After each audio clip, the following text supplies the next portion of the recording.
and the reactions. Anyway, what we're going to try to do is with Ron writing these questions down, we may answer some as we go through, and then we'll definitely at the end of each section we will try to make sure that we hit all the questions. Some of them that we don't know the answer to, we'll try to get you the correct answer maybe before tomorrow night or during tomorrow night session. One thing, my name is John Farrell, and I'm a small farm agent with Tennessee State University. I'm stationed here in Winchester, and we have with us Dr. Clarence Collison, Professor Emeritus from Mississippi State University, and he'll introduce himself during his next session. Now, one thing we're going to try to do, we're going to try to cover a lot of information that's in the beekeeping in Tennessee. And we have those publications here in the office, and we'll try to get them to you. I know several of y'all are from Murfreesboro, from all over different places, but we'll try to get these in the mail to y'all. That way you'll have this as a reference. One thing, a little bit about myself.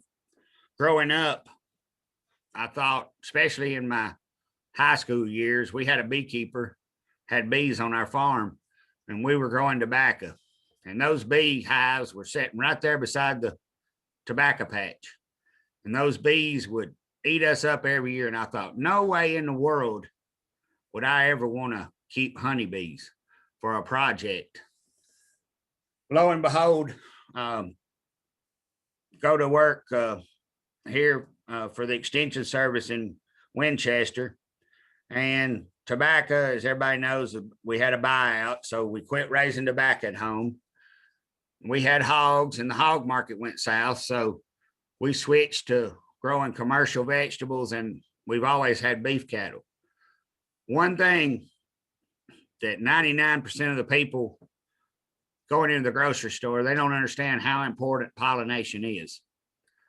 If you go to a farmer's market, if you go to the produce section in Kroger's, Walmart, wherever you shop, and you see those beautiful, perfect vegetables, that means that fruit was properly pollinated.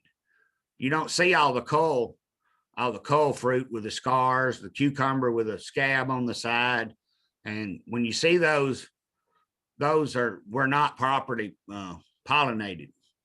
So here being a county agent in Winchester, in the late 90s, early 2000, we'd have home gardeners come, and I've got squash vines 4 foot wide and 4 foot tall with no squash. They weren't getting pollinated. And I'm not saying that honeybees pollinated their squash only, or that was the only pollinator that they could have. Honeybees are just one type of pollinator that we have available. And ground bees, native bees do on some vegetables maybe a better job than honeybees. But that's the most important reason we need honeybees, is for pollination. Now, as we go through, does everybody see the chat? Chat's down here at the bottom. You can type in questions, and Ron will be listing those throughout the session tonight and tomorrow night. Now, what I got to do, I got to make sure share my screen.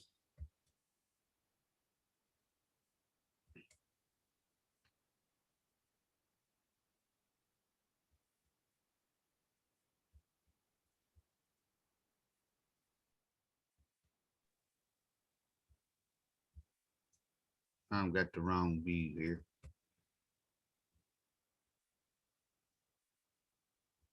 Trying to do that.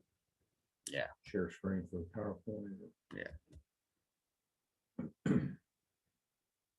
I've got a green button at the bottom of my screen. I've got it too, but Do you? I've never tried that. I need to go to a different view.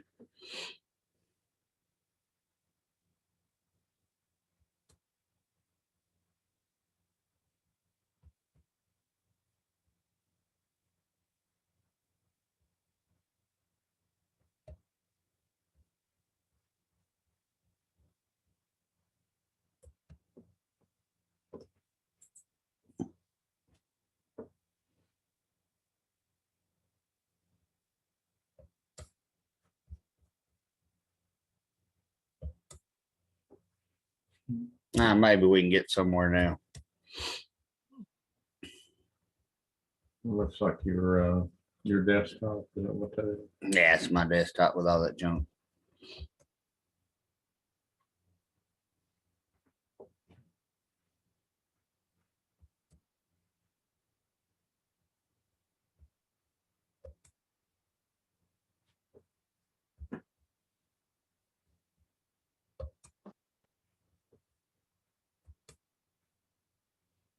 Okay.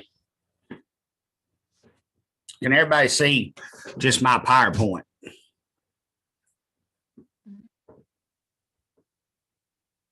Yes, sir.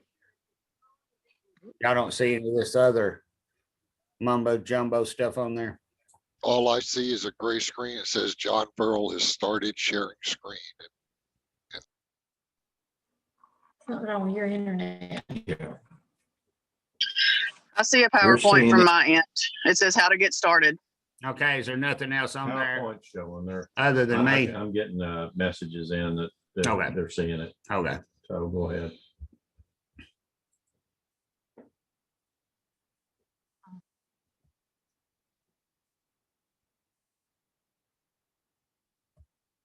Okay, this first presentation is going to be some basics on basically ways to get started beekeeping. And part of it, the very first thing y'all are going to get hopefully 5-6 hours of training, just enough to make you dangerous. And I promise you, beekeeping is a continuing education project. I learned something from beekeepers. I learned something from the specialists we have at UT, and I learned something from the Tennessee Beekeeper Association conventions every time I attend meetings. One major thing we need to focus on: select the proper equipment. We get calls all the time in the office or at our meetings. My grandfather had bees, and there's a whole barn full of boxes and equipment out in the barn. I want to get beehives. That's basically a no-no because of European and American foul brood, other diseases. And in Tennessee, there are laws where you cannot even buy used bee equipment unless they have a live honeybee colony inside of it. And I can tell you from personal experience, we've had beekeepers in the county here that died and had hives everywhere all over the country, and people would start calling. We got one of Mr. So-and-so's hives, and we'd like for you to come and get it and take care of it. Well, we'd go and inspect it. Boxes would be rotted down. Termites have eaten the whole box up, even eat the frames inside. The only thing holding it together was the honeycombs. So we go and prop it up, strap it up, inspect it, find no diseases, and we move it. And lo and behold, in 3 weeks, they got some kind of bad disease. And my computer is possessed, so.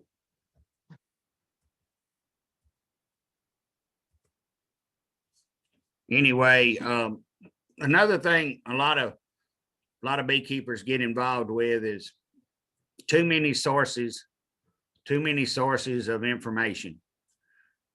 One thing about beekeeping, you can go on the World Wide Web and you can search any topic that you want to. And you're going to get 10,000, 50,000 hits on that same information. And there may be 300 different ways of doing the same thing, and 150 of them may be wrong. So there's definitely too many ways to do the same thing. Everybody knows that the World Wide Web's full of misinformation. And we also get the question, where can I keep bees? You can keep bees almost anywhere in Tennessee. We have laws now, state laws, that protect the right for you to keep honeybees. Now, some of the homeowner associations, I don't know about that, but we had a case here in Winchester where city of Winchester was trying to condemn beehives and calling them vermin. And we pretty well got that taken care of. And the new state law, and I forget what year it went into effect, basically protects honeybee colonies. One thing you want to look at if you're going to keep bees in town, you want to reduce the hives where it will to reduce conflicts with your neighbors. Some of the worst fights that I've got in the middle of were, I had a beekeeper, he had about 20 colonies in Winchester, and the lady had a saltwater swimming pool about 2 blocks away. And I could understand her problem. She called, I went out there, and she knew right where those bees were flying. She had them on camera. She knew they were all going to this gentleman that I'd worked with house backyard. Well, I didn't tell her that I had hives closer to her swimming pool than he did, but it was all about the salt water. The honeybees were attracted to the salt water. She never said anything about the yellow jackets or the sweat bees or the wasp, but she knew those honeybees were so-and-so's and she wanted them gone. So what we did, we basically added pools of water with salt concentration right there close to the hives. And we eventually diverted that problem. You can select, hive locations from away from home. A lot of people have numerous hives and they don't even own, but maybe a lot are living in an apartment. So you can go out and find farms or vegetable gardeners or locations that want pollination, and they're going to get the benefit of extra yield, vegetable quality, and that sort of thing. So it's a good project where you don't have to have a lot of land or overhead involved in an agriculture operation.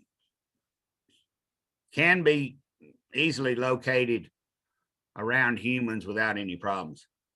I know when my kids were younger, I'd start hives in my backyard, and I've had as many as 20 packages or even 20 hives that were a year old in my backyard. I mean, you tell them, you go out in the backyard barefooted, clover in the yard, you're going to get stung.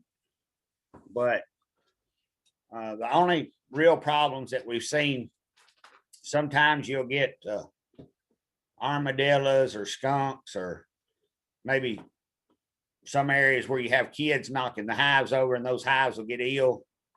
That's when you really got to sort of be on your toes. You may have to relocate some hives that are pissed off from being messed with. Armadillos down our way can probably make a hive mean quicker than anything.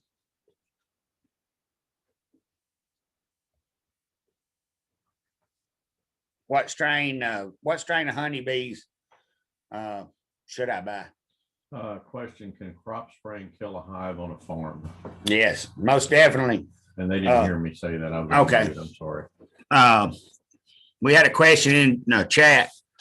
crop spraying can it kill beehives? Screen. Most certainly it can. One thing we want to happen, and I know this sounds bad, but if a bee colony is out working a field, and if they're not working the actual plants, maybe the cotton plants or vegetable plants, squash plants or whatever, and they spray that crop, then you're okay, usually. We have had cases where in the fall, I've saw it a lot worse, where they were working goldenrod on the edge of soybean fields or crop fields, and the actual spray drifts over on what the bees are pollinating, whether it's ragweed, goldenrod, asters, anything like that. You're better off for that bee to die and not come back to the hive. What happens, some of our major poisoning situations, the bee actually brings the insecticide back in the hive, and they know something's wrong. They smell it, they sense it, and then they start blowing and they spread that insecticide all throughout the hive. And usually that's where you have your massive kills.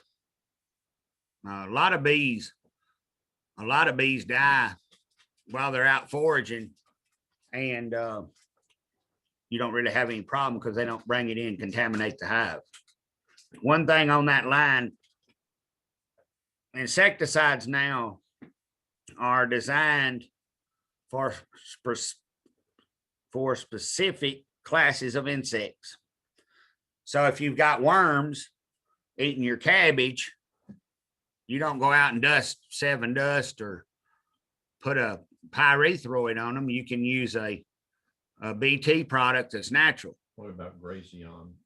Grazon, most, Grazion. yeah, most weed killers like that virtually have no toxicity to honeybees.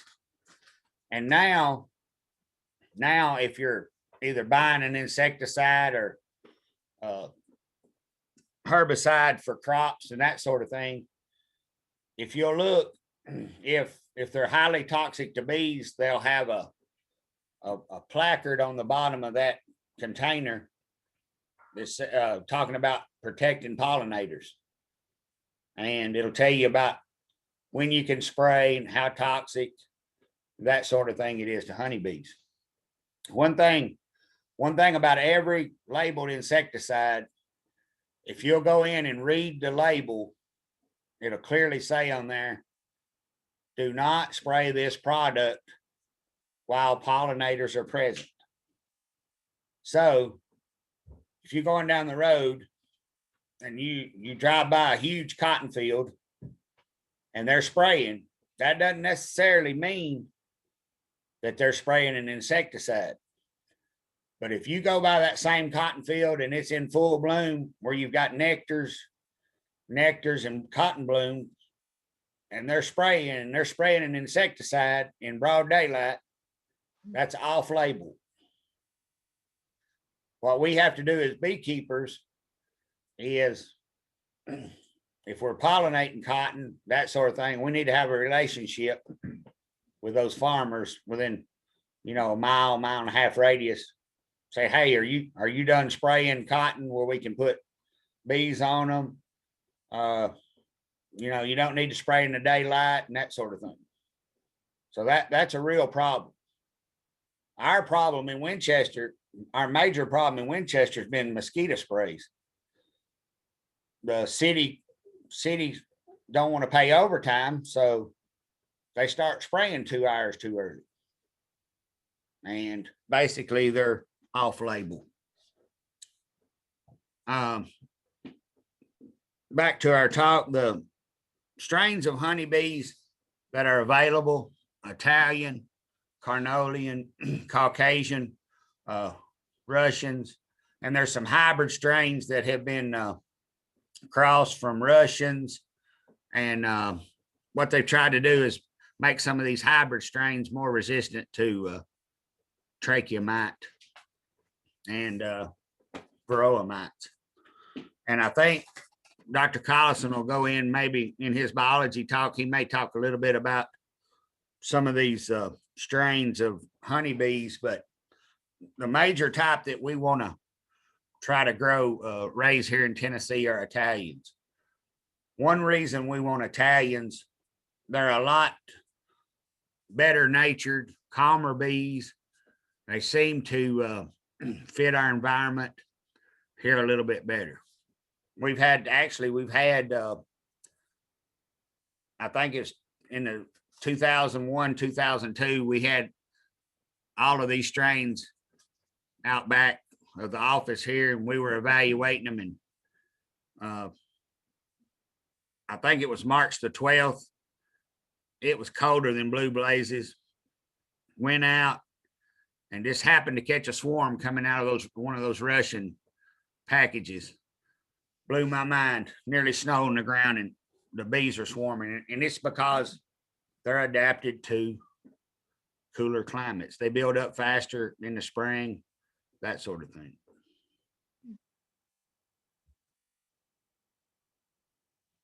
Okay, if most of y'all are attending the education class tonight, if you've got to think about different kind of educational materials, I would stick with probably one or two sources. I'd use the Beekeeping in Tennessee as a guide, and maybe some people like Beekeeping for Dummies, or what other source of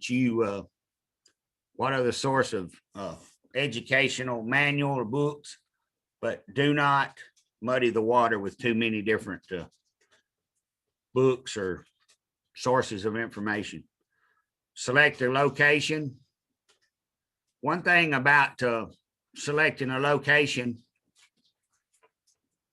once you get this beehive established and you have a conflict, or you don't like it beside the storage shed, you don't like it too close to where you park your cars, any kind of conflict you have, you just can't go out and say, hey, that beehive's in the wrong location, I'm just going to pick it up and move it.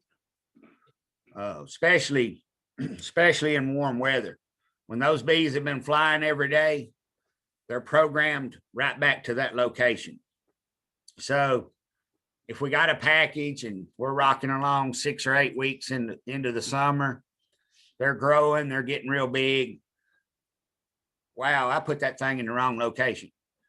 You need to get an experienced person, or you're gonna have to lock that hive up at night when they're all at home, and then move it a couple miles. I have been successful putting a hive on a little trolley trailer and dragging them a couple of feet. If you just want to move it, if you just want to move it 20 feet, you can't just go and pick the thing up and move it 20 feet. I've seen it happen. Bees get ill when they go out and work and they come home and they don't have any place to land. The next thing they're going to be doing is they're going to be looking for somebody to sting. That's just, they're designed and programmed to work, and they come back loaded with pollen or nectar and they don't have any place to land, they're going to just circle around, and either they're going to excrete what they're hollering, then they're going to try to find their home, and then they're going to try to start stinging people. So find the location and plan it out before you get your packages or nukes or your beehives. Talk a little bit about equipment needs and sizes. Package bees or nukes. I think most beginners can have a better learning experience from package bees. You have a lot smaller number of bees to work with. Typically, they're not as aggressive, and you can watch them start from the very start, drawing cells, then building wax, having brood cycles hatch, versus bringing a nuke that's basically a hive, a nucleus hive that's already got a laying queen and 4 or 5 frames going. I will caution you about catching swarms.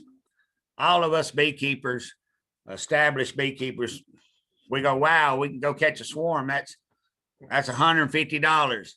And you think about anything that's free, is it really worth what you think it is? You're bringing in diseases, mites, who knows what you're catching when you catch a swarm. I know I've tried over the years, if I caught swarms, I would take them to a special location and I would mark on those hives, this is a swarm hive. It was caught such and such place on this date.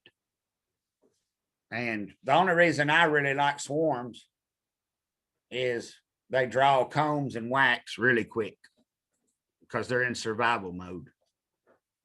They need to be isolated. One thing about locating your hives, you need an easy access, an ATV, a truck, vehicle, whatever, to get close to your hive. If you've ever tried to carry a bee box, it's sort of like carrying a baby calf. You start out real good, and every step you take seems like it's multiplying, seems like you're carrying more and more weight. So everything you do in beekeeping, all of it's heavy.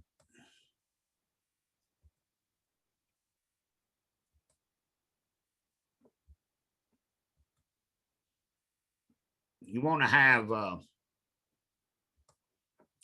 a well-drained site. We talked about vehicle access. We want the direction facing east if we can do it, east or south. West or northwest facing, those bees are not going to like it because it'll be like someone leaving your door open this weekend, Saturday or Sunday. You'll know where that draft's coming from really quick. That cold air blowing in, keep the hive temperature a lot cooler. And if the bees are strong enough to withstand it, they'll propolize that entrance all the way off and just have maybe a crack where one or two bees can come out of. So they're going to adapt to that beehive being faced the wrong way, but they'll build up a lot faster. The hive will warm up and your bees will fly a lot earlier in the day if you have them facing east. And I'm recommending now for people to put their hives in full sun. Years ago when I started, they always wanted full morning sun and then some afternoon shade. We found over the past several years that small hive beetle populations are out the roof in hives that are in the shade. I think it's because that hive cools off more than the ones in full sun, and it's more comfortable for the small hive beetles. So full sun is the way to go. I'll caution everybody right now, when we're thinking about equipment, and we'll try to go in depth in these different equipment sizes, 8 frame, 10 frame, deep, shallows, mediums, mediums in Illinois, same thing. Types of hive parts, and be consistent. Yeah. We have a question. Yeah. John, we got a question. In full sun, my bees happen to all be outside most of the night. Is that okay? Yeah, that's certainly fine. They're out on the front porch cooling.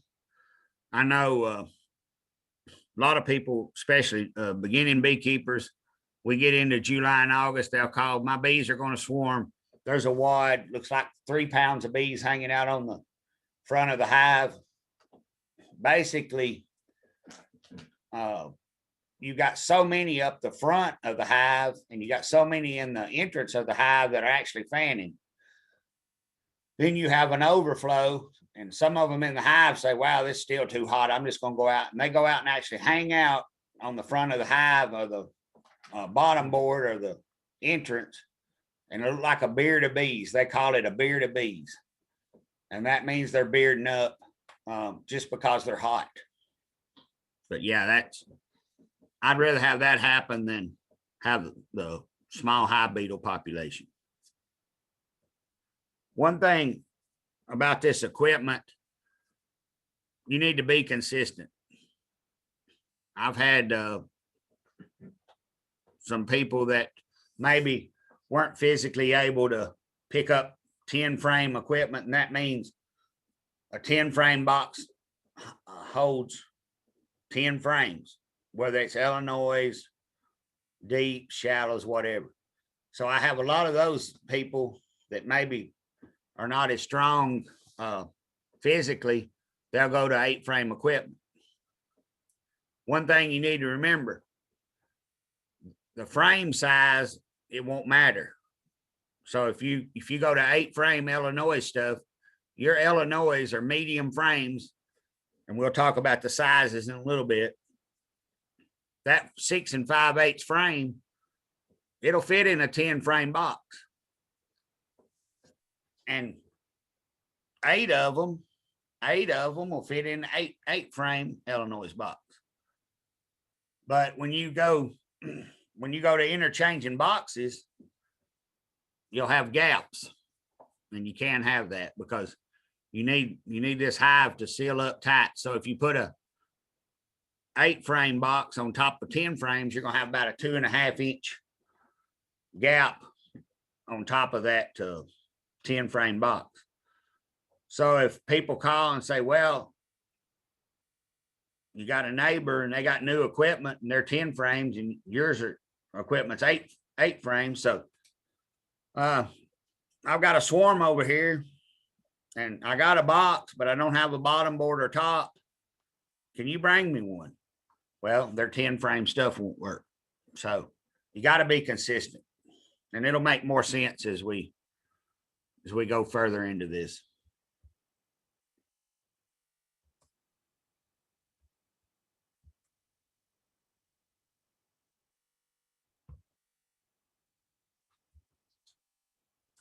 Okay.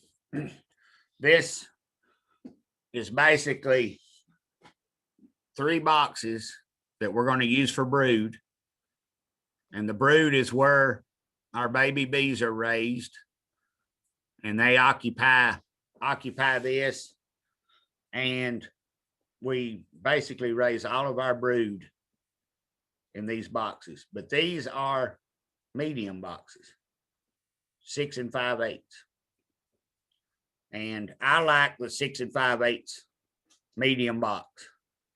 I like it for everything. I use it for brood, for honey, everything. I know probably 15 years ago, I had hives in Mulberry, close to where Ron lives. And basically the person, they left and just told me to take over the hive. So I was working with them, and I knew when I went back in about a week that I needed certain frames to do something in the hive. And I got down there and I had all the wrong size frames. And it was because I had deep brood chambers, which are 9 1/4. And there was mediums there, and then there was shallows. So I had all different configuration of frames. And I will tell you that you put the wrong size frame in there, and if those bees are really working, they'll make a mess in 3 days. And then you're in there cutting out honeycomb and trying to fix a mess. This is what we used to talk about all the hive components being. Basically now, we need a bottom board and we need a screen. I like the screen bottom boards. And then all of our boxes, you won't have a medium depth honey super or shallow extracting super and all that. You'll just have medium or Illinois boxes and frames all the way through. Makes life a lot easier. You need a good foundation. When you're thinking about the first year when you start it, if you do really well by the end of summer, I mean, you could wind up with 500 or 600 pounds or more. If you go into the second year and you got a bad foundation and some of your hives look like a leaning tower of Pisa, and then when they fall over, you really got some ticked off bees. So you want a good firm foundation. You may want to put landscape fabric or geotextile gravels and concrete blocks, something you don't have to mow under or trim up with a weed eater, because bees and weed eaters don't go along.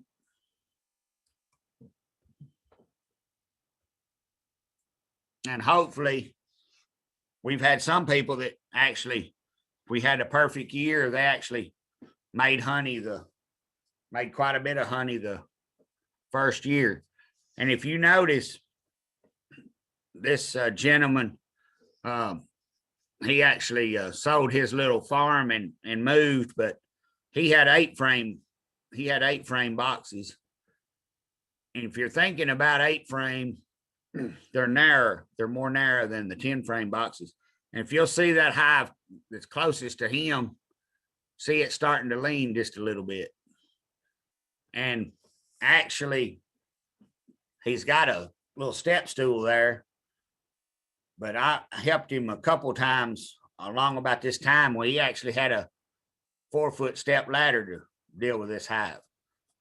And I kept telling him for a couple of seasons, you may be too high with a stand.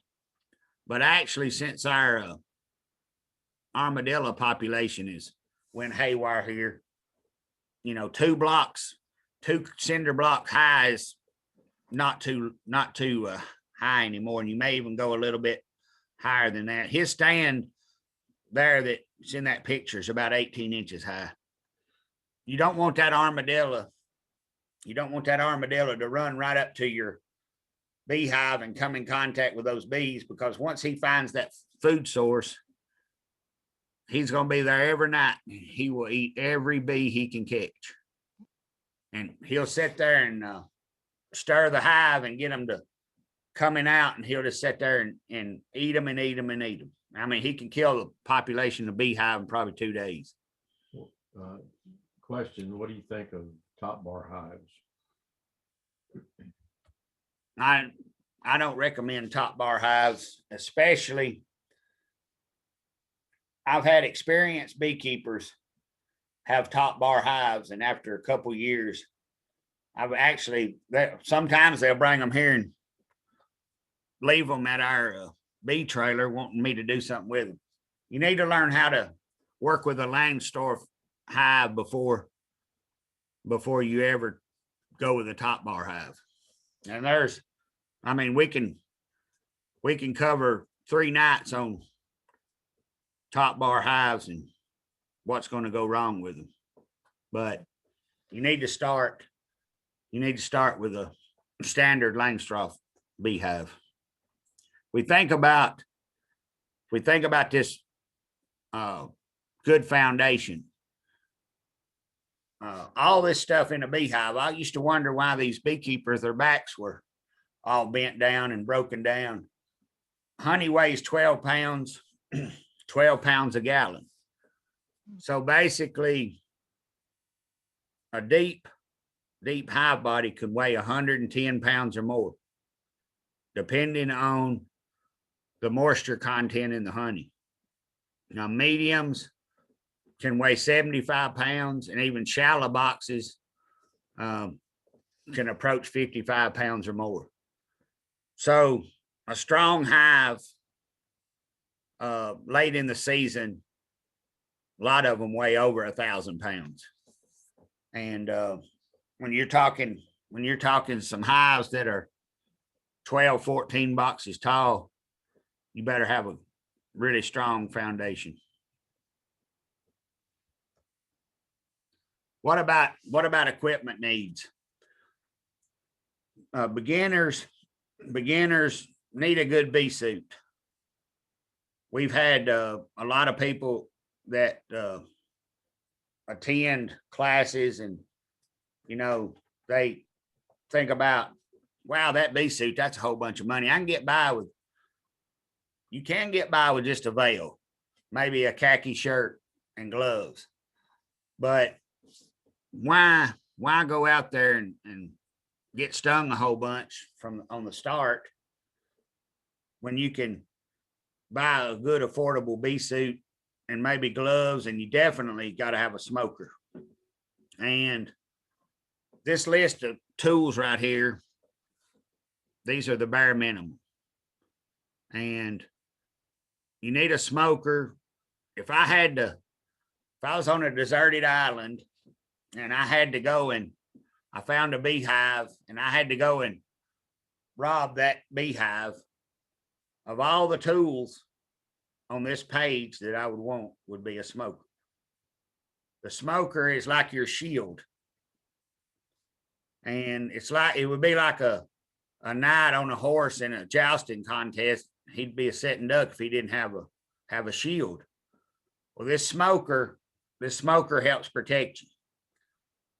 Of all the people that have started beekeeping and have had allergic reactions or have gotten sick from bee stings or gotten stung a whole lot, 9 out of 10 of them had the smoker with them, but they didn't light it.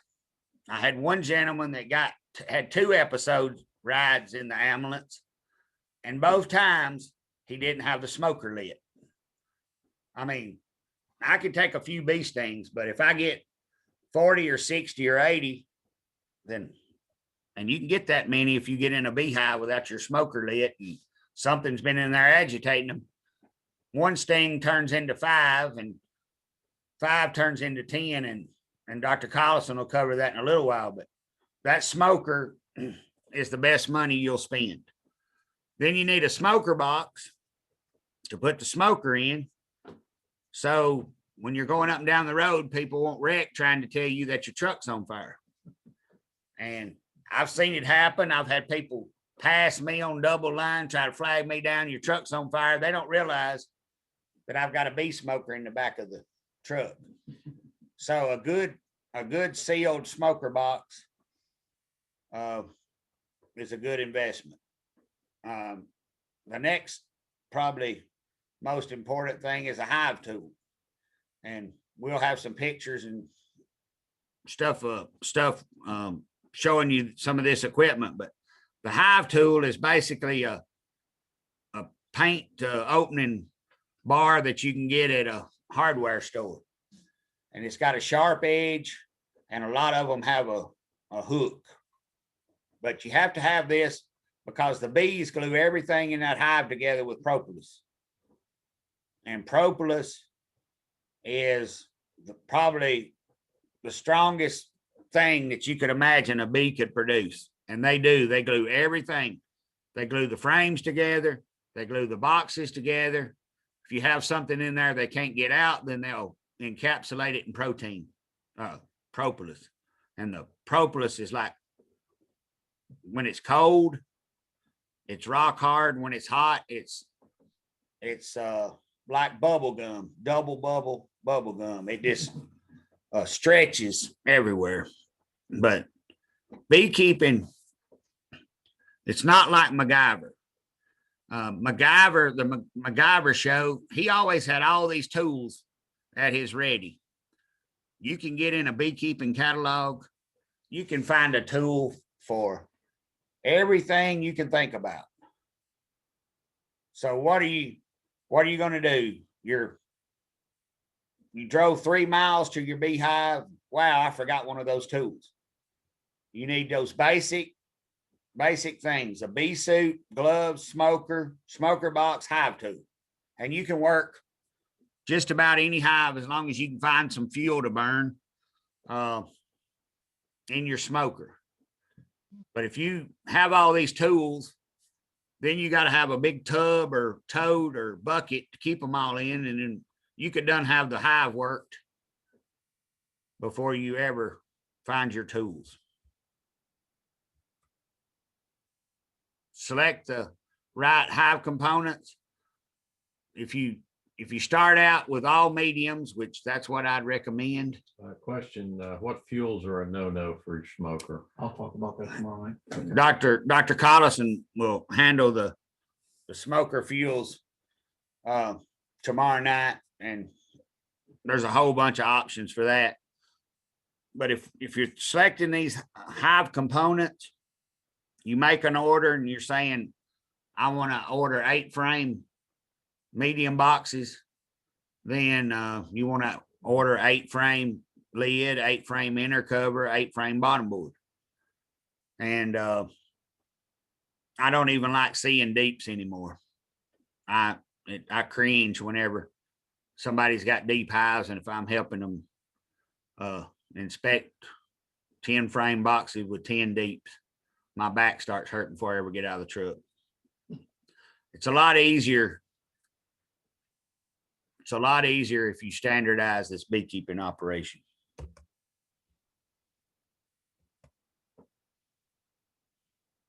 The benefits: all frames are interchangeable. You always have what you need.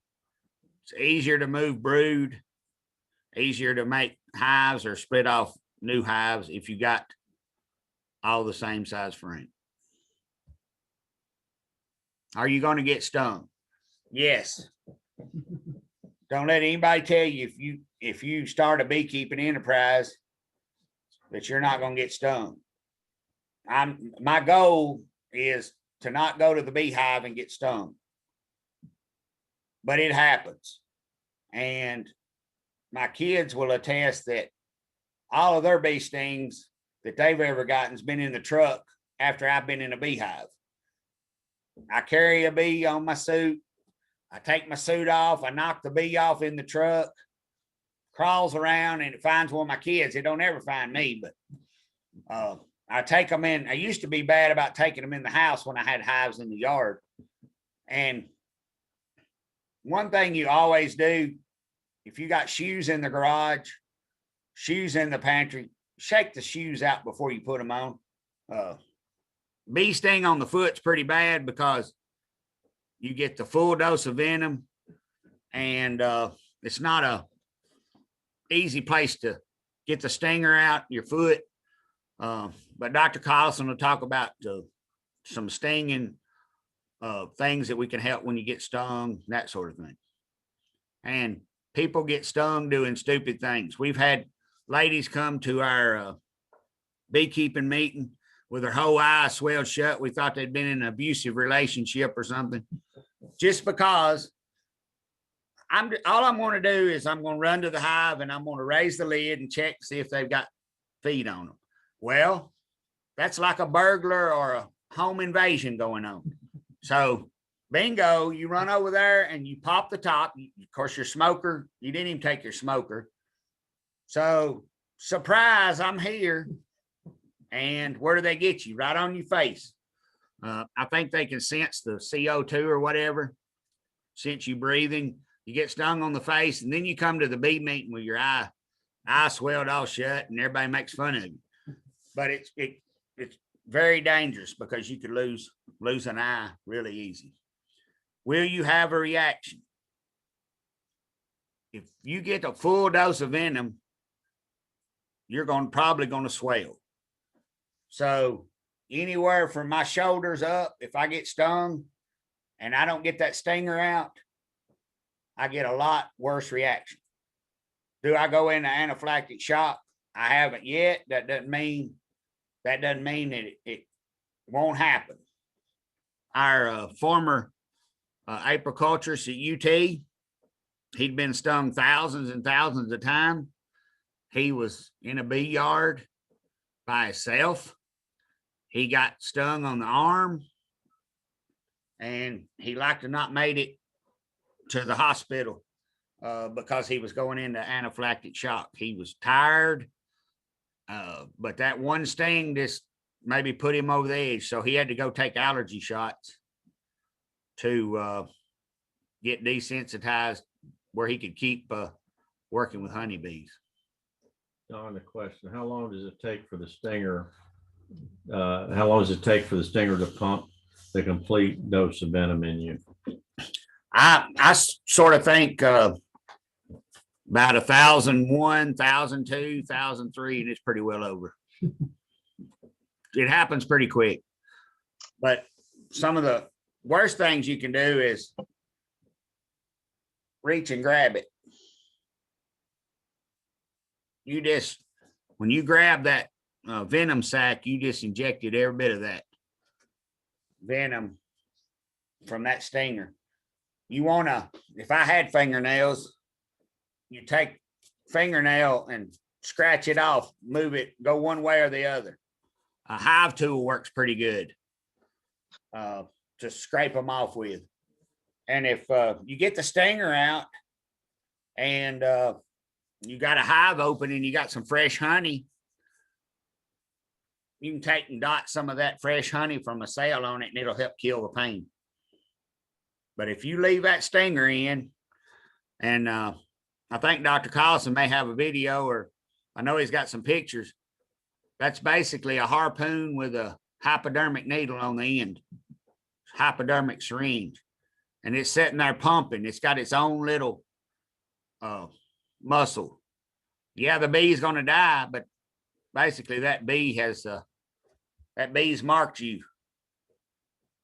The next bee that comes along smells that alarm pheromone, and bam, you get hit right where the other one stung you.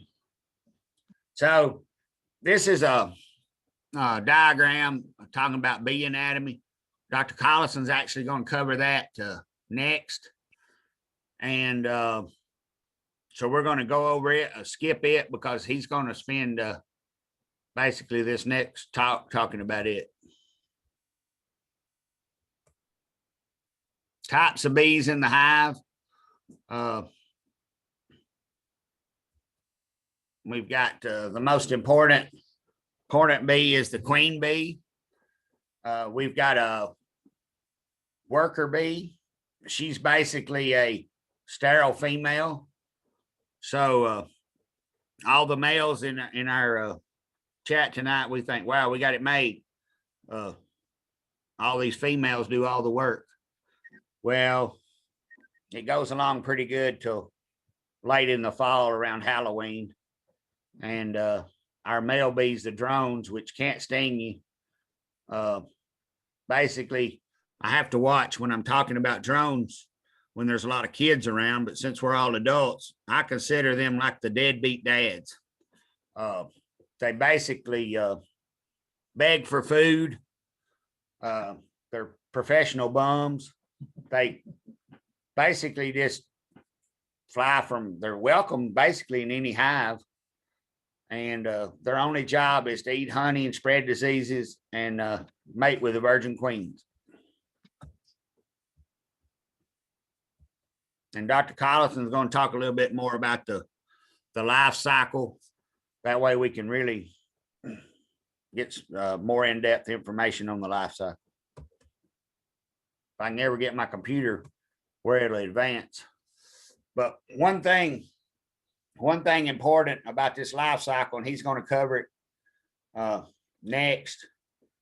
You need to know how many days it takes for workers, how many days it takes for drones, how many days it takes to develop a queen from the day she was laid. It's very important. Why is it important to know the number of days? A beehive is basically a community community group that's working for one goal. And there's all different types of ratios going on in that hive. The biggest ratio, of course, we want is worker bees. But during those stages and different ages, they have different jobs. And Dr. Collison will go into more in depth, but we want to make sure that this balance is achieved. And keeping this balance, your one queen, the number of drones, and then the different ages of the worker bees, keeping all that in balance is really going to help you with management. Sources of further education. Ron is here from the Lincoln County Beekeepers Association. We have the Elk Valley Beekeepers Association.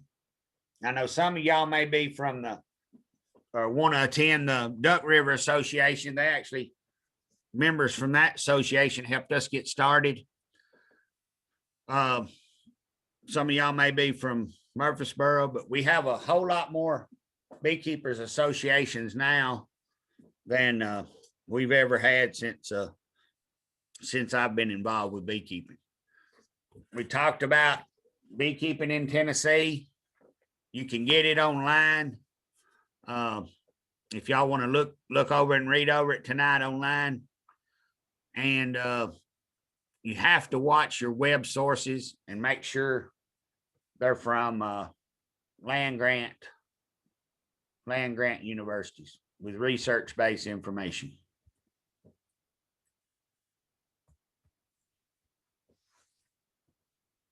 Okay, basically we're done with the little first section. We're going to try to, if y'all think y'all need a break, or if not, we'll let Dr. Collison switch places with me, and we'll try to get his talk pulled up, and we'll go right ahead with it.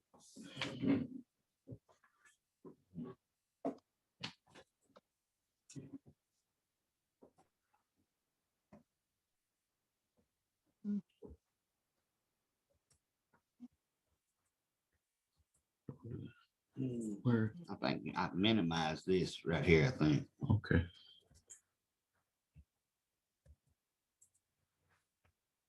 I have it on the, Go down to here. You got it on your jump drive or my heart? I put it on your desktop. 5 minutes. They're asking for 5 Okay, minutes. tell them to be fine.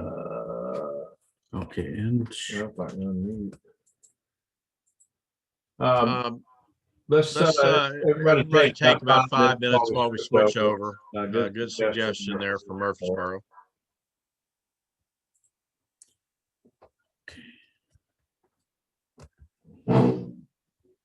Yeah, that's what it does. Drag it other way. Do I leave it just like that then? You can do. You want me to? You're not muted. Just Let's see. Matter of fact, I probably don't let government ring, but I can't. I don't know how we pull the screen back up. You might have to close back out of it. Okay. Okay, I'm back there now. Minimize the powerful. Right here. Blow this up.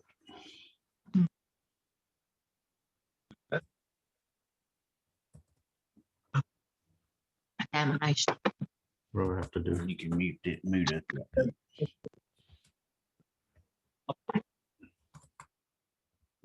Okay, mute us right there.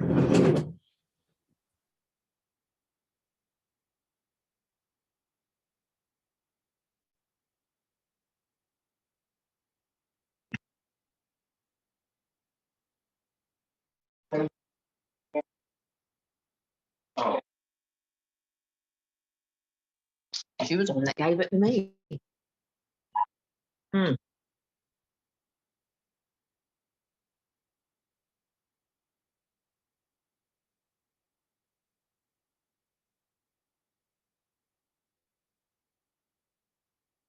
Feet are cold.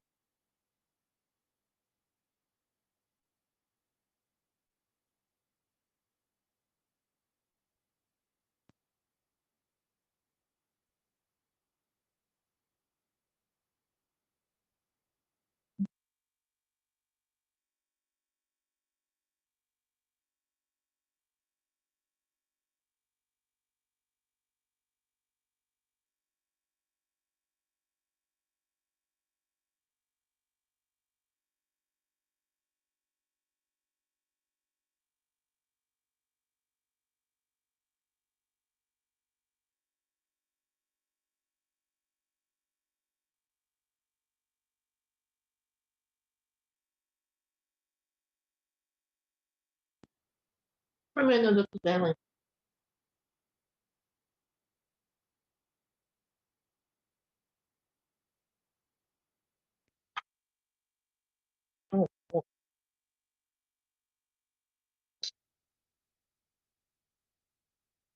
Some of them are thinner than others. Vicky, your mic's on. Just, I didn't know if you knew that or not. Oh, thank you. You're welcome.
Good evening.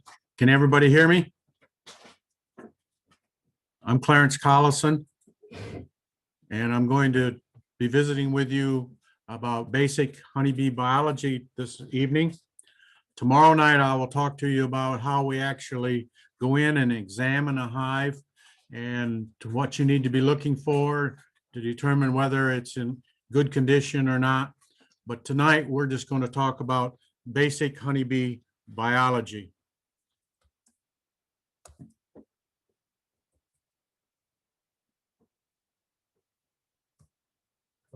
Will your slides be available for Dr. Collison? What? The question, your slides, will they be available?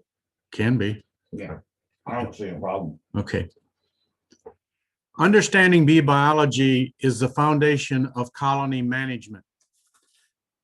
When you go into a honeybee colony, you need to know what you're looking for and determine whether everything looks okay, looks what we'll call normal, even though it's hard to know what is normal, versus that there is a problem. Honeybees are social insects. Here we have a hive that is open, and you can see it's covered with worker bees. They live as a family. Not only are honeybees social insects, so are termites and ants and bumblebees and yellow jackets, but honeybees are at the top of what we call eusociality. They live in perennial colonies. Most insects survive the winters going into a dormant state. And etymologically, we refer to it as diapause. It's like a bear hibernating, so to speak. They are still alive, but they're not moving, and their basic biological processes are moving at a very, very slow rate. But honeybees are unique. They remain active year-round. Whether you're in Tennessee or whether you're in Maine or whether you're in Alaska, they're going to remain active throughout the year. And so we say they're perennial colonies. We said they're social insects, or we refer to it as eusociality. And the three basic characteristics associated with a social insect is that they have cooperative brood care. The offspring of the queen helps in caring for the brood. We have reproductive castes, and in the case of honeybees, this would be the queen and the drones, and we'll talk more about them in a few minutes. And there is an overlap between generations. And as we said, they remain active year-round. Each member of the colony has a definite task to perform, but it takes the combined efforts of the entire colony to survive and reproduce.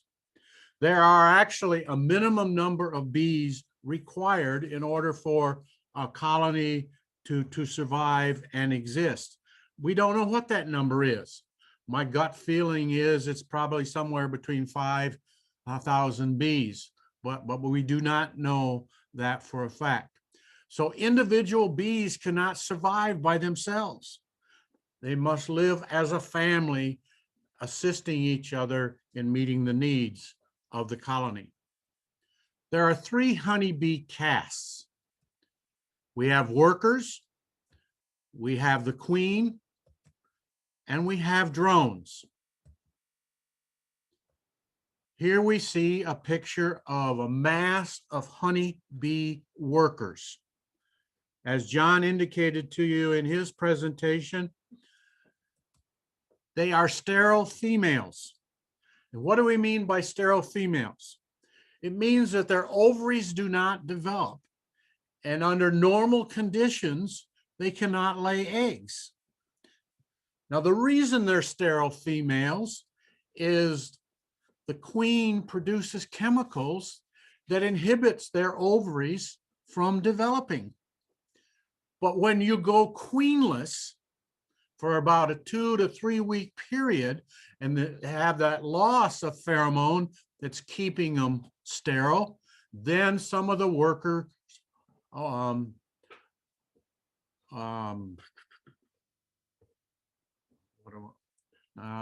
ovaries, some of the workers' ovaries begin to develop, and then they are able to lay eggs.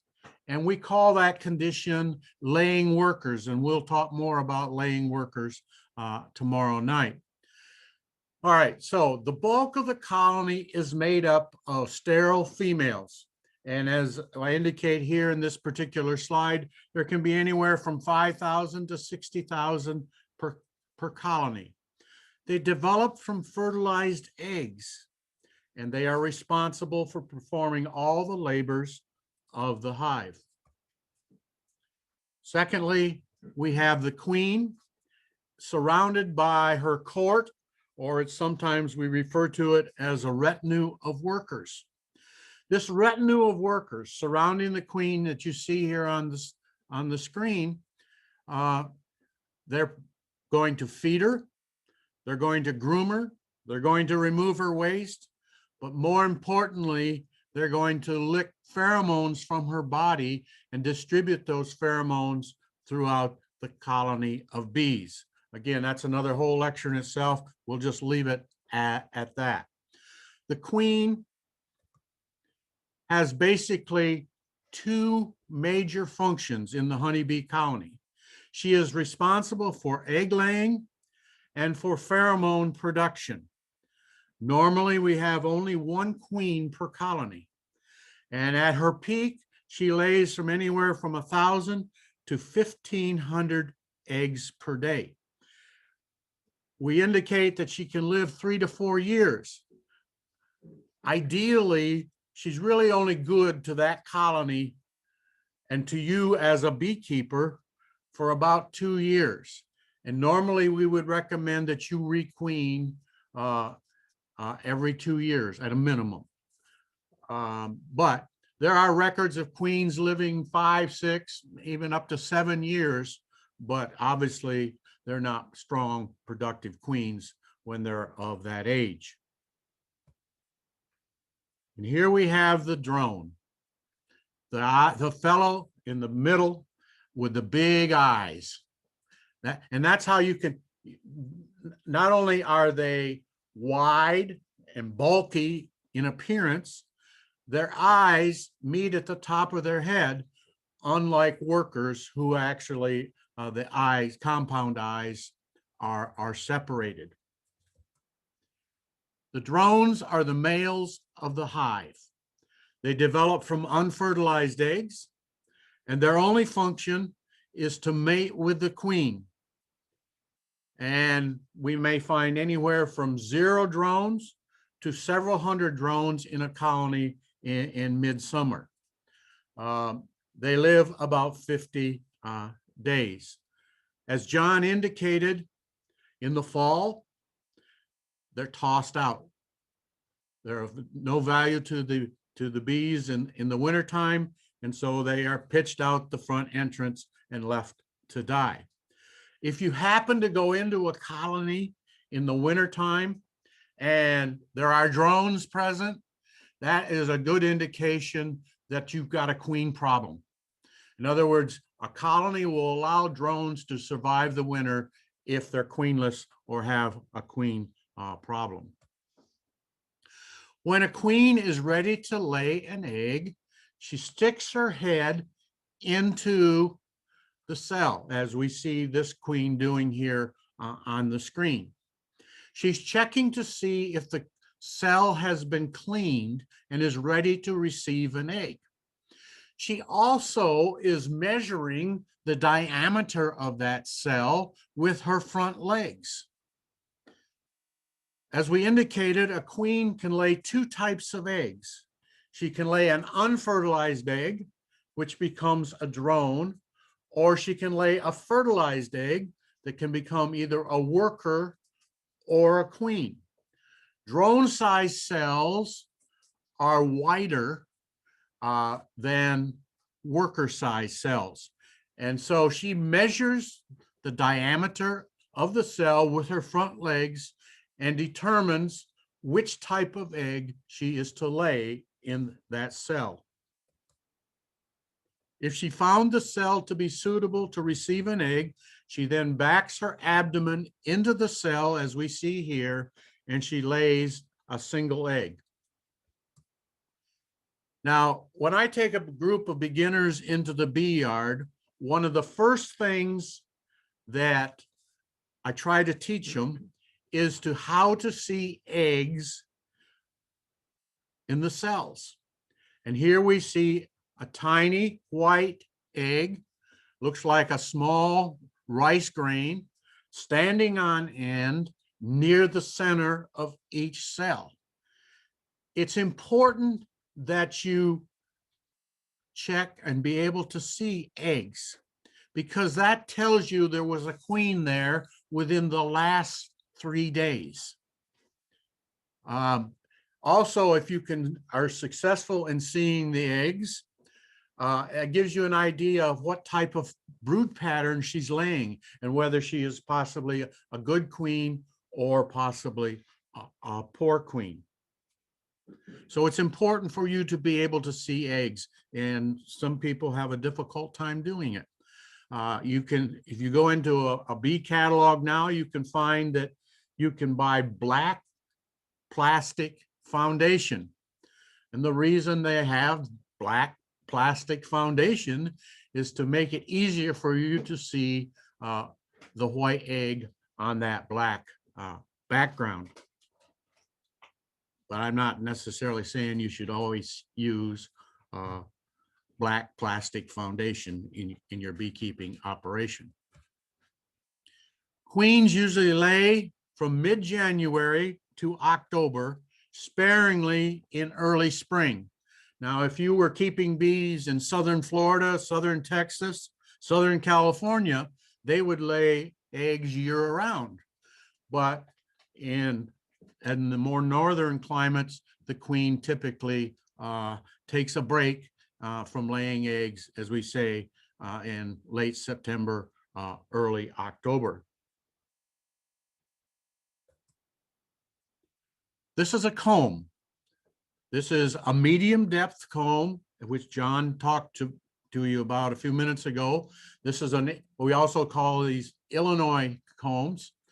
And what you see, the patch that you see there, the light yellow patch, this is capped worker brood. And I'll explain what capped brood is in a few minutes. Off to the right of this particular comb, we see capped honey. This is a typical pattern, and this is what we want to look for. A nice, solid, elliptical brood pattern. That would be an indication that you have an excellent queen. Here is later in the summer. We see a much larger, this happens to be a full depth comb, but a much larger pattern. But again, it's solid. And this is also an indication that you have a good queen. But sometimes when you pull out a brood comb, you'll see a scattered brood pattern similar to what we see here. Now, a scattered brood pattern could mean that you've got a poor queen, but there are many other factors that can cause a break in the brood rearing cycle, giving you a scattered brood pattern. It could be a genetic problem. It could be a disease problem. It could be a mite problem. It could be that the bees have encountered insecticides. So when you find a scattered brood pattern, as you see here in this particular slide, that tells you, I need to keep track of this colony. Is that an indication of a poor queen and I should replace her? Or is it an indication that something else has caused a break in the brood rearing cycle? All right, here is another comb. This happens to be a plastic comb, a plastic frame on a comb that's been removed from the hive. Along the bottom, you see the larger capped brood cells. in comparison to those below it. What we have here at the very bottom is capped drone brood, whereas the others are capped worker brood. And so capped drone brood is bullet shaped. The cappings are bullet shaped and they protrude further above the comb than the worker cappings. And we'll talk more about that as we go. We said that worker and drone size cells are different in size, and the queen is going to determine which she is inspecting in order to lay the appropriate egg within that cell.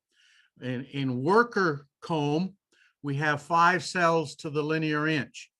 In drone comb, we have 4 cells to the linear inch.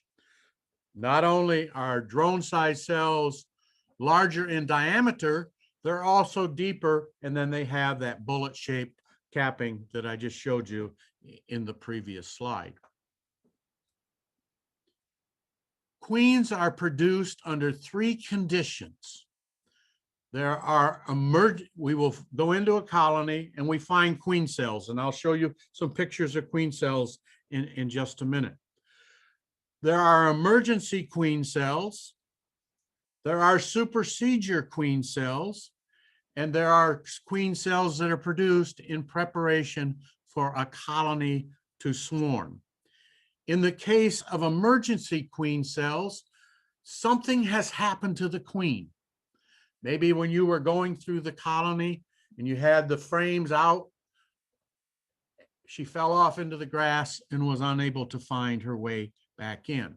Or maybe she has just died. She was there. She is no longer present. She is no longer producing queen mandibular pheromone as well as other pheromones. And so the bees are producing a queen or several queen cells in this emergency situation to replace the old queen. With supersedure queen cells, it means over time, the queen is getting poorer and poorer, and she gets to a point where they decide that she's not making it, so to speak, and she needs to be replaced. So this is a gradual process over time. And with swarming, they have to produce queens so that when they swarm, when they have a capped queen cell and they swarm, then the old queen goes with the primary swarm, and then at a later time, a couple days later, new queens will emerge and ultimately go on their mating flights. The beginning of a queen cell is shown here on the bottom bars of these combs, and we call them queen cups. Now, you can find queen cups in a colony year-round. As long as there's not a larva or an egg, which I will define for you in a few minutes, in that queen cup, you don't need to be concerned about it.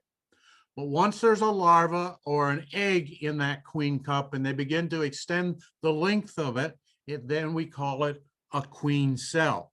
And if you find queen cells, that tells you something is wrong and they are producing a queen in relation to those 3 different situations that I just described for you.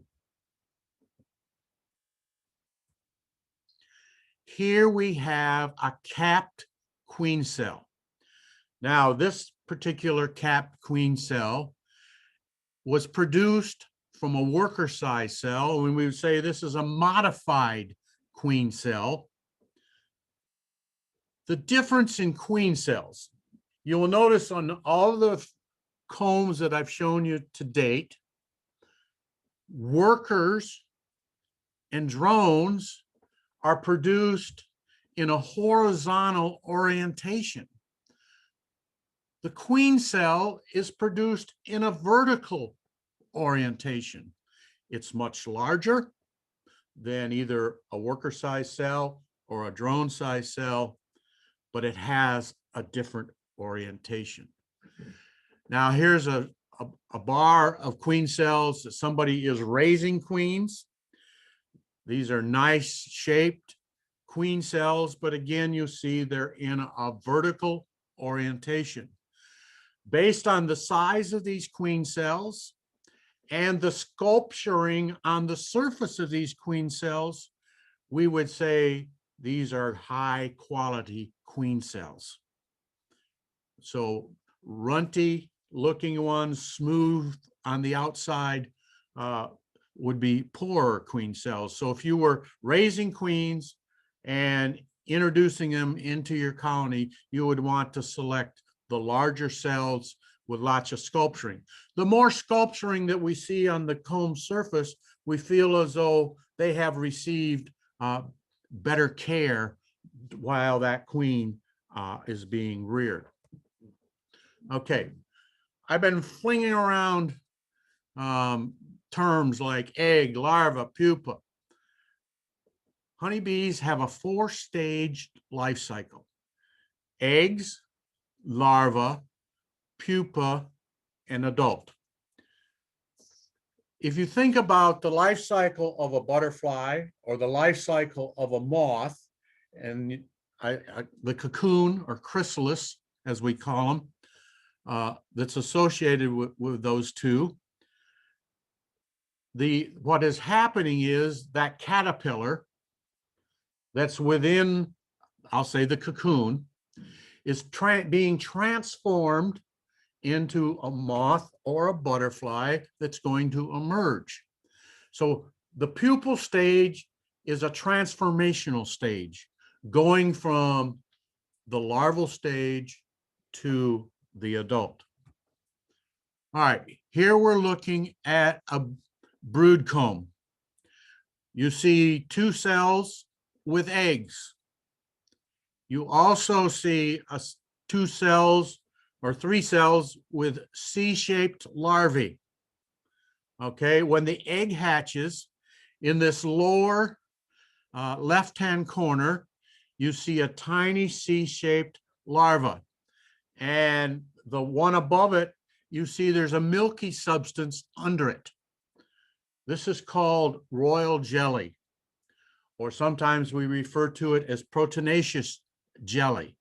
This is the larva's main source of food. This food is produced by nurse bees. And here we see a nurse bee entering an open cell, and within that cell, there would be a tiny larva, or you might call it or describe it as a legless grub. And this worker bee is feeding it. And so this worker bee would be called a nurse bee. So we start out as a C-shaped larva lying in the bottom of the cell. When it totally fills up the bottom of the cell, it stretches out lengthways, as you see in this particular slide, and we call this a prepupa. And once it's transformed, then you can begin to see the 3 segments of its body: the abdomen, the thorax, and the head. And you can see the purplish compound eyes on the head. This is called a pupa. This, as I said, we're going from a larval stage to an adult stage. And so this is a transformation from that larva into an adult honeybee. And once this transformation is completed, in this particular slide, you see a new young bee just chewing its way out of the cell.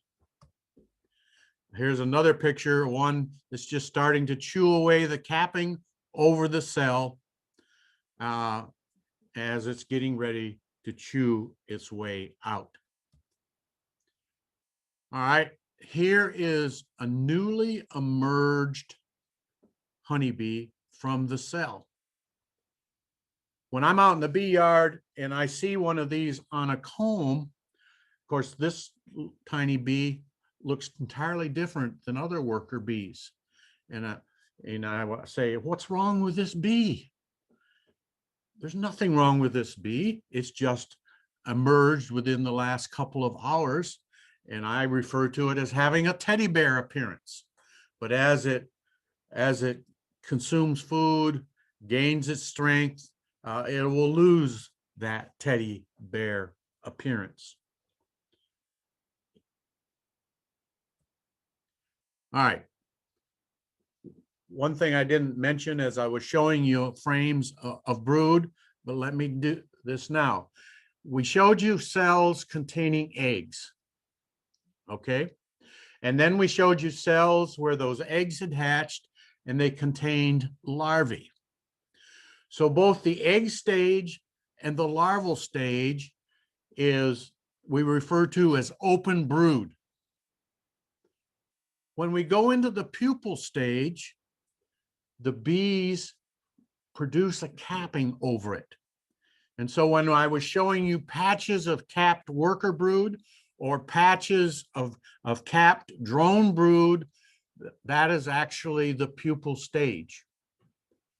And then we showed you when the transformation is completed that they chew their way out. This is the life table of the 3 castes of the honeybee. I want you to realize that the egg stage in all 3 castes lasts for 3 days. But the larval stage for the queen is 5.5 days, the workers 6, and the drone 6.5. But the big difference is how long they're in the pupal stage. The queen is in the pupal stage 7.5 days, the worker 12 days, and the drone 14.5 days. I don't expect you to remember all that, but what's most important is the last column. A queen is produced in 16 days, a worker in 21 days, and a drone in 24 days.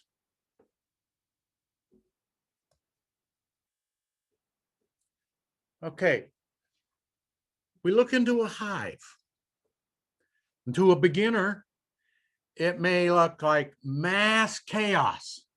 Bees just crawling everywhere and crawling all over each other. But as you study it, you find there's a division of labor. And each worker has a particular task to perform at that particular time in their life. All right, this division of labor. What determines who does what when? Well, it has to do with the age of the worker. As a worker bee ages, different glands within their body become functional. We said, first of all, they are nurse bees. Well, actually, they're house cleaning bees first, but that doesn't require a special gland. Then they become nurse bees, and they have 2 glands, mandibular glands, and what we call the hypopharyngeal glands. For you, we'll just call them brood food glands that produce royal jelly or proteinaceous jelly. Then the workers, as they complete their nursing activities, the wax glands are generated and they produce wax and get involved in building comb. So what the bee is doing is dependent upon which glands are functioning in the worker's body at that particular time. And so their tasks change as they age. And when they're about 3 weeks old, they switch from being house bees to field bees. All right, now, here we have a colony of bees. The balance of the various ages we'll assume is the way it should be in there, and everybody is doing their tasks, and the biological needs of the colony are being met. But you go in and you remove 6 frames of brood and put them in another hive. you're making what we call a split or a division. Well, when you removed 6 frames of brood, you have just depleted the nurse bee population, or greatly reduced the nurse bee population. All right, so now the needs of the colony has changed. They need nurse bees to get the proper ratio or balance of the different age bees making up the population. Because they need nurse bees, some of the some of the field bees that have gone to the field and their brood food glands have become vestigial or dried up, non-functional, because of this need in the colony, those old nurse bees, or now field bees, can revert back and rejuvenate their glands and become, we'll call them old nurse bees. So what the workers do in a colony is dependent upon their age, first of all, but if there are specific colony needs that arise, they can revert to fulfilling the needs of the colony. All right, we're going to break down the age of a worker bee in 10-day segments and kind of talk about what they actually do. When that first young bee emerges, which we referred to as having a teddy bear appearance, there's a short period of self-grooming, and then they begin cleaning brood cells. But while they're cleaning the brood cells, they eat large amounts of pollen. And the reason they're eating large amounts of pollen, in order to activate the brood food glands, they have to consume large amounts of protein. And their protein comes from pollen. We'll talk more about that later. So they then become nurse bees. And the young nurse bees, early in the first few days that they're producing royal jelly, they mass provision the cells in which the eggs are just hatching. And we call this mass provisioning. And they will provide enough royal jelly in the base of that cell for that larva to consume the royal jelly for about 2.5 days. As they become older nurse bees, then they begin feeding older larvae progressively until feeding ends at 5.5 days of age. This is the astonishing part. We said that a worker larva is in the larval stage for 6 days.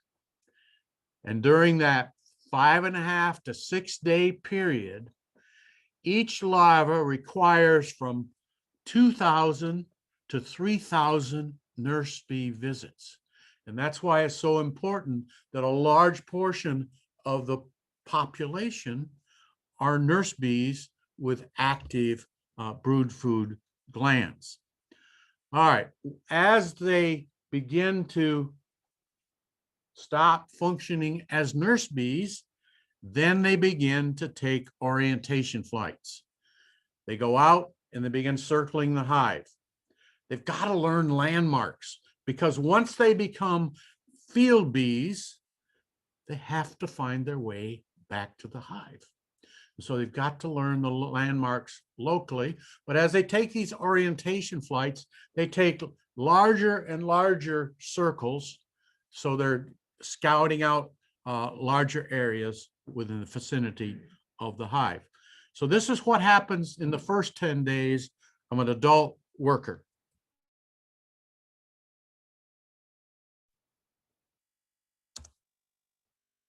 Well, doesn't want to. Okay, let's see. What was the next approach? Put your cursor down on the. Oh, yeah.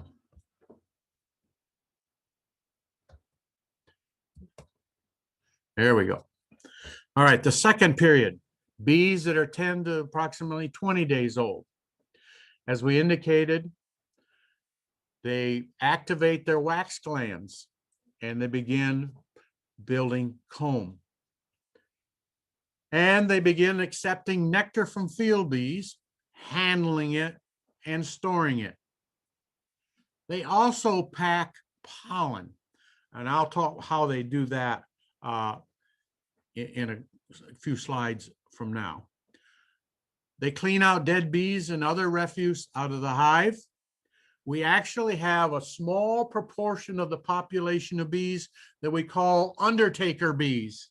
And that's what they do. They go around removing dead bees, dead larvae, dead pupae, etc. As they approach the 20-day old period, then they take on guard duties at the entrance and intercept honeybees and other bees that might be coming to rob them of their honey supply. The third period, and this is from approximately 20 days old until they die, they are foraging for nectar, pollen, water, and propolis. Nectar is the raw product of honey. It's basically a solution of sugars that they collect from the flowers. It's their source of energy. It's their source of carbohydrate. But you as the beekeeper, it's the raw product of honey. They collect pollen. Of course, pollen is important in their pollination activities, but that they bring back to the hive and store is their main source of protein. They collect water. Water is used for air conditioning the hive. When it becomes too hot, the brood area typically is kept at 93 to 95 degrees, but when it becomes too hot, then they collect water and fan their wings, evaporate the water, and so they have their own air conditioning system. If I was talking more about wintering as well as living in the summer, one of the points that I would make is honeybees have a tremendous ability to regulate temperature. We call it thermal regulation, and this is why they're able to survive and remain active year-round, because they can cool a hive and they can heat a hive. They can produce heat. All right. Some new foragers may temporarily return to housework, and I already explained to you why. Summer bees live about 6 to 7 weeks. Winter bees may live 6 to 7 months. All right, the combs are the basic structural unit of the hive. Just to verify, so that everybody is oriented here, at the very top, this would be the bottom bar of a comb. And at the bottom where you can see the thumb, this would be the top bar. So what has happened, I've gone into a hive, I've removed a comb, and then I've tipped it up like this, and that is what you're looking at. So at the bottom is actually the top bar, at the top is the bottom bar. But what I want you to see here, this is kind of a typical pattern that we would see within the brood chamber. We have a elliptical patch of brood in the center. And of course, above that, even though it looks below it here, above that would be about a 1 to 2 inch band of pollen. And then in the corners, the upper corners, we would find honey. All right, here's another comb that's been taken out of the brood chamber. And you need to learn to recognize the components on this comb. I can't point to them, so I'll just describe their location. In the upper left-hand corner, we have capped honey. To the right of the capped honey, we have some cells that appear to be yellow or orange.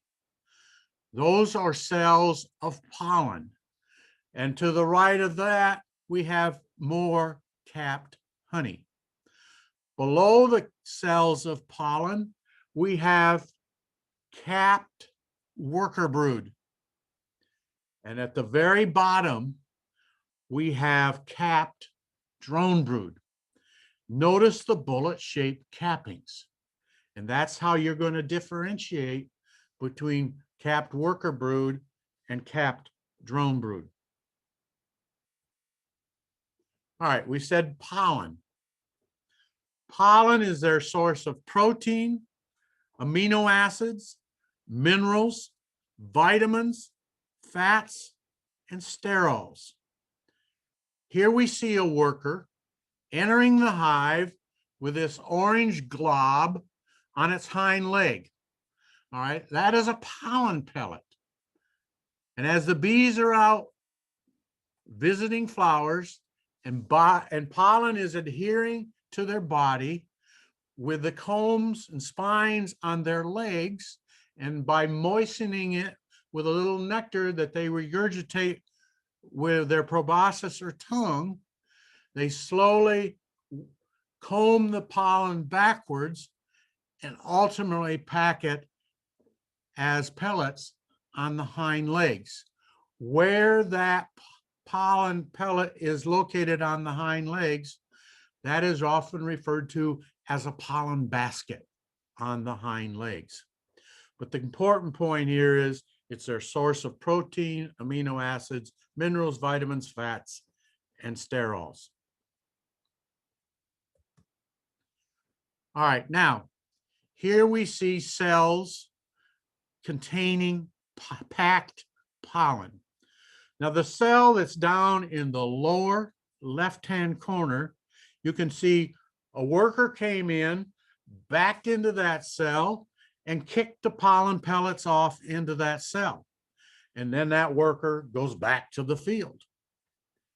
All right, other house bees come along and they add some chemicals to that pollen. And then using their head, they pack that pollen into layers in these cells, as you see in these other cells. Pollen cells do never have cappings.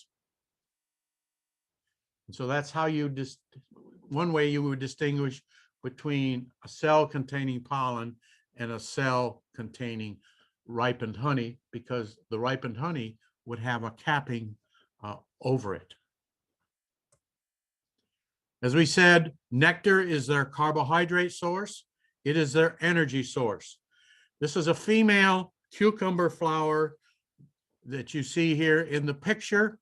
You can see the stigma, which is the big white part at the top, but below it is the cup-shaped nectary. And you can see the fluid or the nectar in that cup-shaped nectary.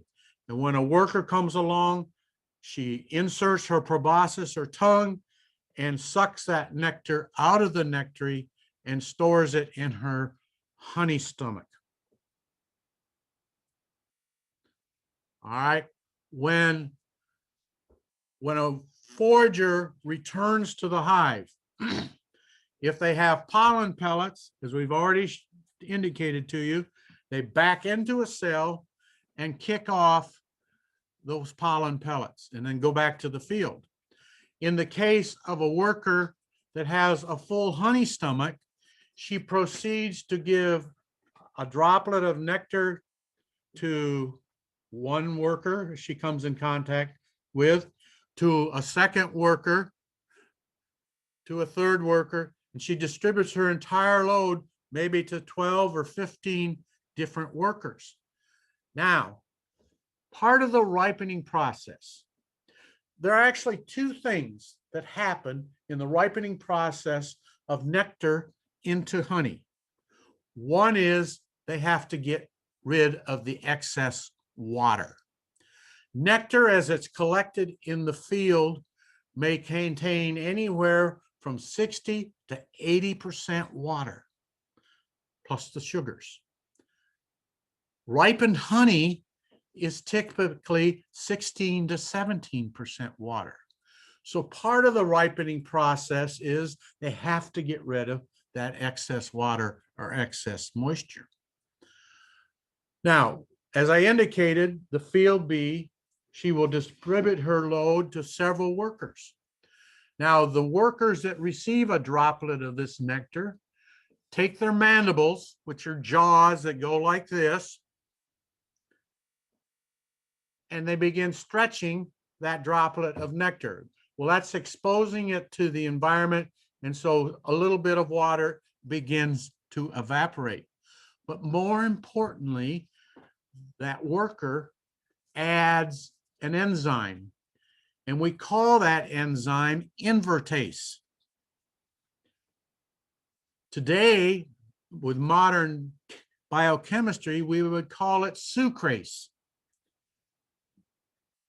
Nectar, or many nectars, are what we call sucrose dominant.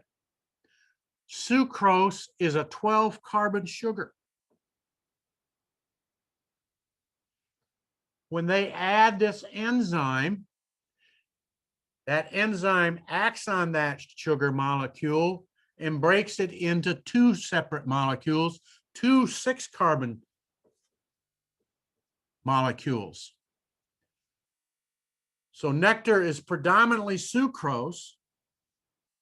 Honey is predominantly glucose and fructose, both 6-carbon sugars.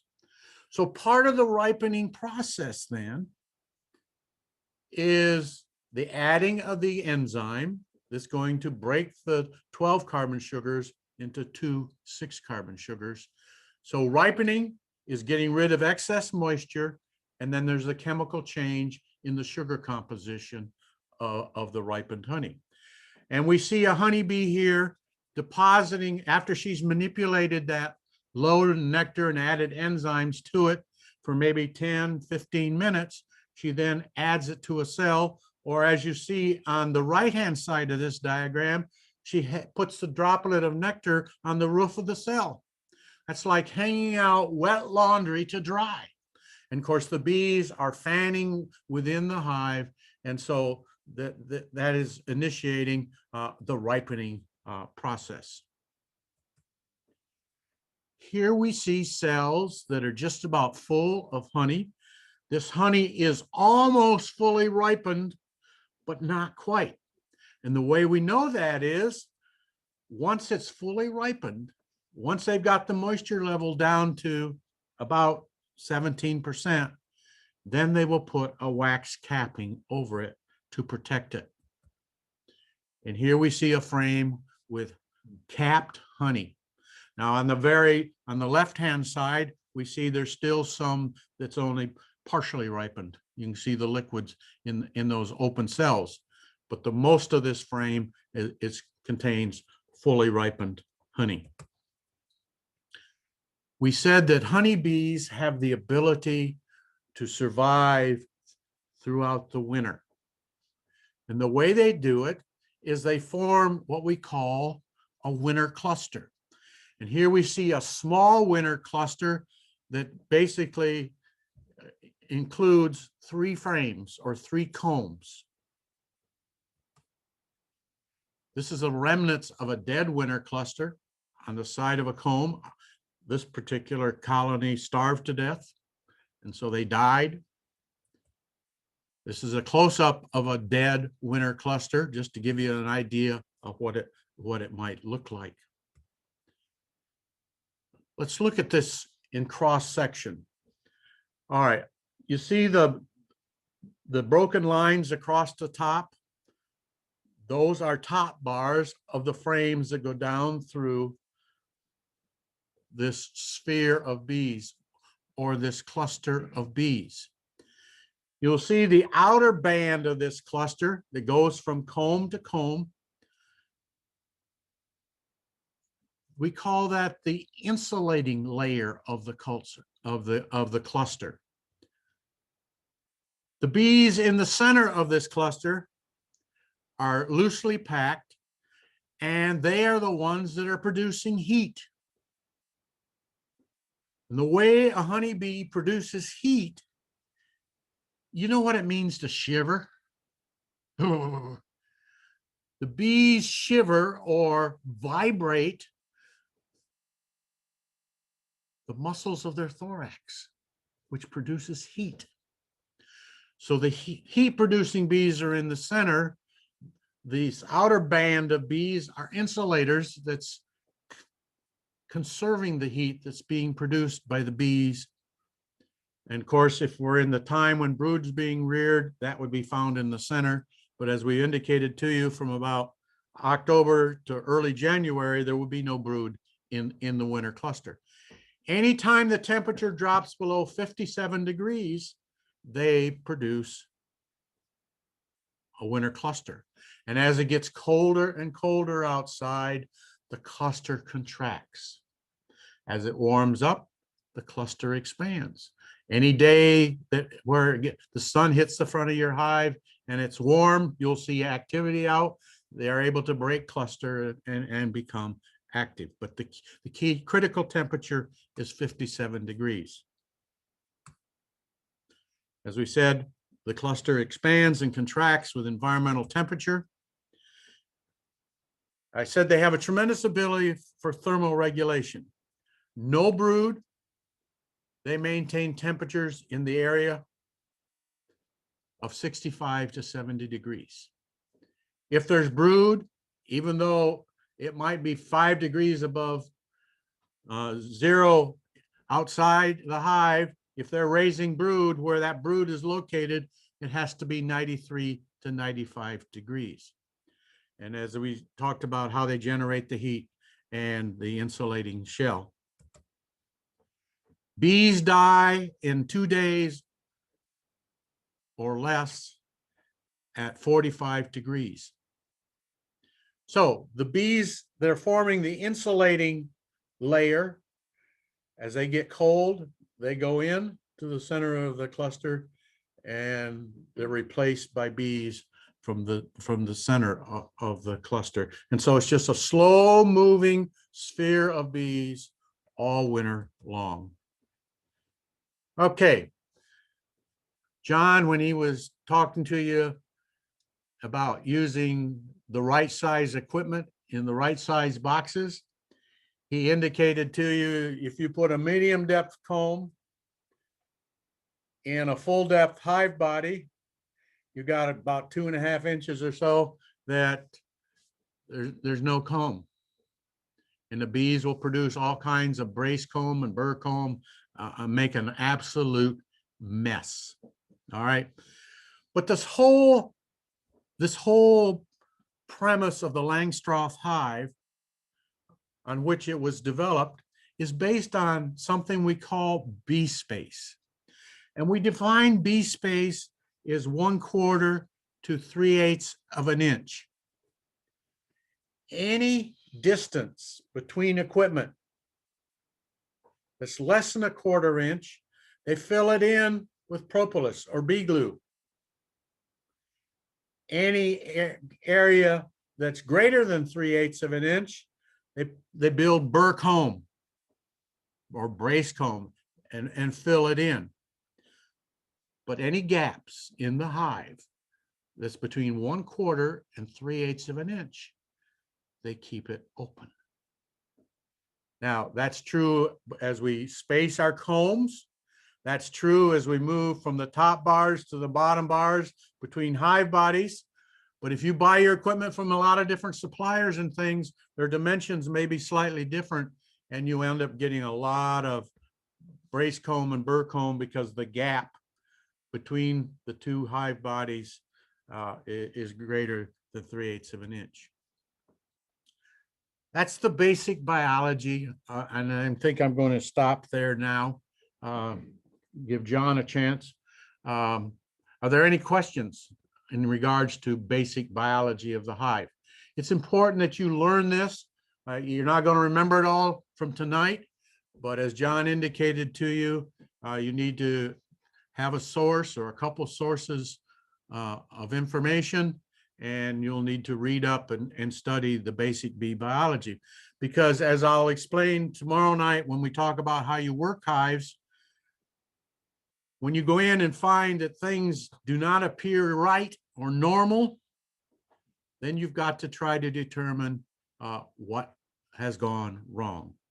Got one question. Okay. Came in, actually two, is, well, do I need to cover my hive in especially cold nights like we will expect Sunday? The question is, do you need to cover the hive on especially cold nights, like we're expecting this coming Sunday?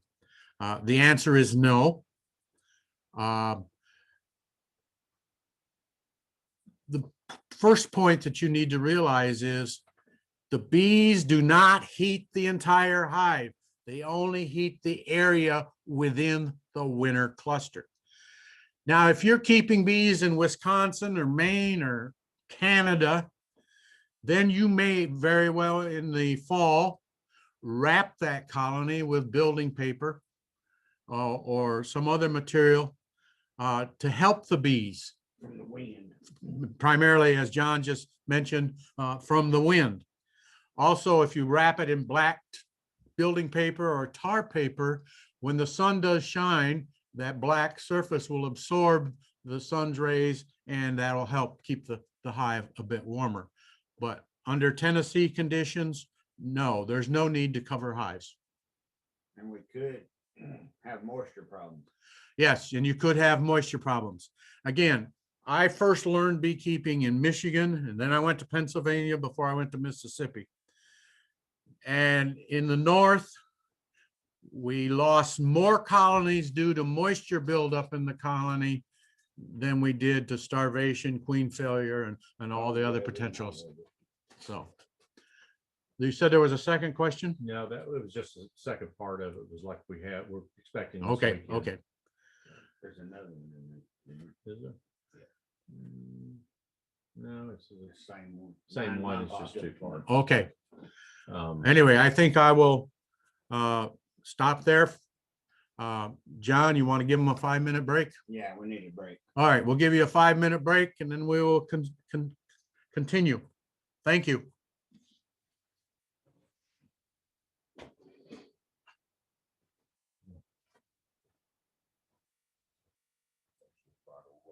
Okay, I'm all right now. Thank you.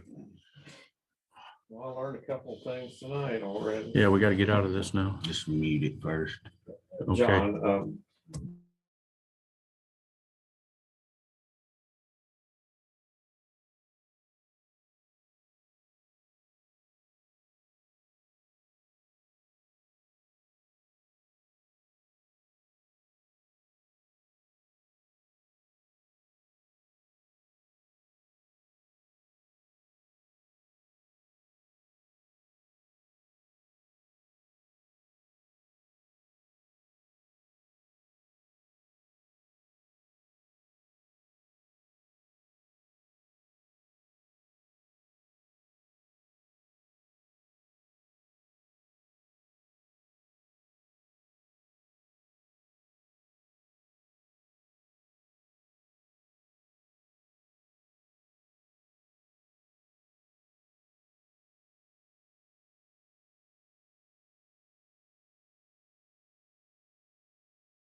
Ron, can you hear me?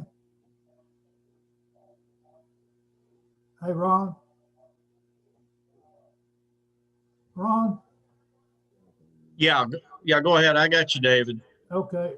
Do they have a session in here to talk about the mentors? Um, Assign somebody to them? it's funny you mentioned that, David. John and I were talking about that a couple minutes ago about talking about local clubs Yeah, and having mentors. okay. All right, So yeah, he's going to address that in a couple minutes. very good. Thank you. Uh-huh.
comment.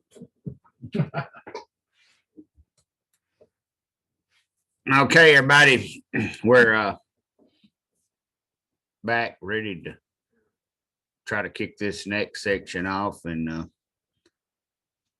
what I wanted to talk a little bit about was some things not to do. And the reason I started including this program in the beginning meeting is when you start a beehive in the spring, early summer, it takes a whole lot of energy and work for those bees to build combs, get established and all that. And if you can avoid some of these pitfalls, and a lot of these I've personally done myself, it'll help you maybe get started off on a little better footing than people just out here on their own.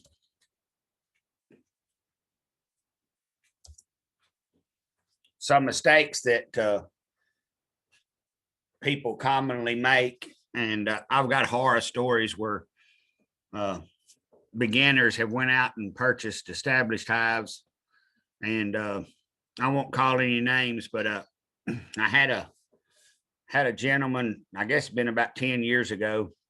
He came to the beginning course and we finished on the second night, and a couple of days later he called and said, I've got a chance to buy 10 established beehives.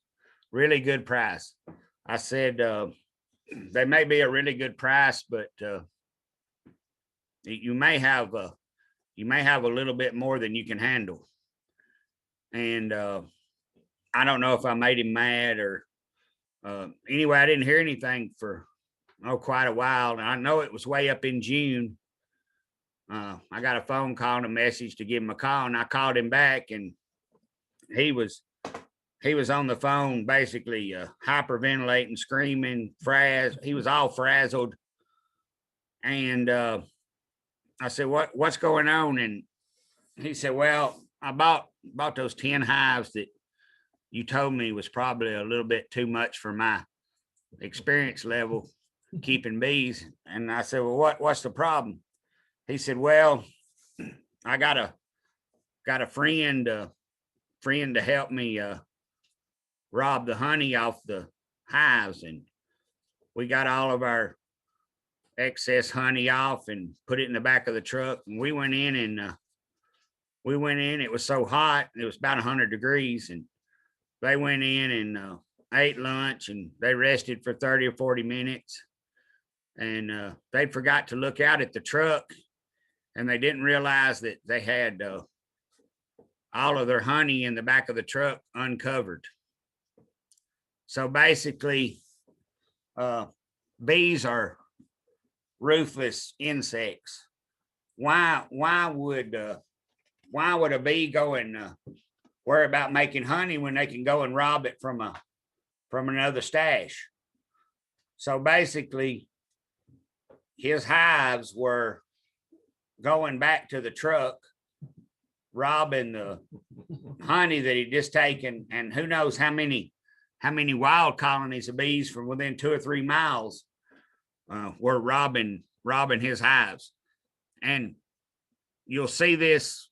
Some of y'all may have seen robbing before. Some of y'all may already have bees, but robbing is one of the craziest things that can happen when you're beekeeping. It's like a big bully on the corner of the block. He takes advantage of the little person on the corner that he knows he can take advantage of. So this big beehive goes and basically attacks this little beehive colony. And within the first few minutes, they go in, try to kill the queen, start robbing, start hauling pollen, nectar, that sort of thing out. And basically you got a dead hive in probably less than 5-10 minutes. So he purchased these established hives and taking off honey and dealing with that's a whole different ball game. We've already talked about buying used equipment. If we go out and buy used equipment, we don't know if we're buying diseased equipment or we're getting frames that are improperly assembled. Starting with swarms most definitely can be a problem for new beekeepers. We used to say that you can have a really bad problem if you just start with one bee colony, but as we're getting more and more beekeepers close by, if you got a problem with one hive and you have two hives at a location, a lot of times you can take resources out of another colony that's queened right and fix the problem in the other hive. If you just got one hive and you're isolated, then somebody's going to have to maybe bring you some brood, or you're going to have to order a queen or find some other brood to help keep that colony alive. Excuse me. Starting without the proper protective gear. One of the main reasons we've had people quit keeping bees is they went out and not been properly protected or didn't like their smoker, and they got stung several times, and that positive reinforcement, they'll give up beekeeping pretty quickly. Another problem, Dr. Collison alluded to it a little bit in his talk, and I talked about the ratios of the bees in the hive. People, especially new beekeepers, are going to procrastinate on having enough room. So not supplying enough brood room can be a major problem. When do you add boxes to your stack? And I'm assuming that would be honey boxes. You get that done. Yeah. My computer. Okay. Adding excess boxes. What we want to try to do is, if we buy a package of bees, and Dr. Collison's got to talk tomorrow night on actually establishing or putting a colony of bees in a hive. Basically, we're going to put the worker bees in. We're going to install the queen. We're going to go back in so many days, make sure the queen's laying properly, 1 egg per cell. Life is good. We're going to feed. We're going to hopefully draw our brood chambers out in the first year. So basically it's 6 pounds of honey or food to 1 pound of wax, if I'm correct. So we're going to have to put a lot of energy resources into getting those brood areas drawn out. So if I was using Illinois, I would want 2 Illinois or medium boxes totally drawn, and I'd want my third medium or Illinois to have bees on 7 out of 10 frames before I ever thought about adding honey supers. Beginners need to see that bee colony build comb and grow. They need to see brood cycles. It's a lot easier to find the queen if you start with a package.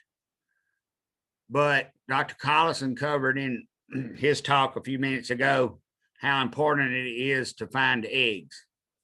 That's one of the hardest things to get new beekeepers to train their eyes to see eggs. If I know I'm in a colony and I find eggs, I do not have to see the queen every time I go in and inspect my honeybee colony. The more than that, the more times you see her, the more chances are of you injuring her, mashing her, or her winding up on your clothes crawling around when you're back in the truck or back in the house. And it's really fun when you're checking multiple colonies and you've been through 10 colonies, and lo and behold, there's a marked queen crawling on your bee suit or crawling on the ground. Then what do? You can't just pick her up and go and stick her in the hive, because what if the hive you put her in's got a queen? Takes about 2.5, 3 minutes, and you'll hear a noise. And when you hear this later on in your beekeeping experience, you'll never forget it. They call it piping. The queen pipes. And basically it's like a sonar that one queen puts out because she smells another queen in the hive. And they call it piping, and they go beep, beep, beep, beep, beep, beep, beep, beep. And what that is, they're trying to find each other to kill each other. So you can only have one captain on a ship, and you can only have one good queen in a hive. And if it's a strong queen and that extra pheromone from this strange queen shows up, then somebody's going to die, or they could both kill each other.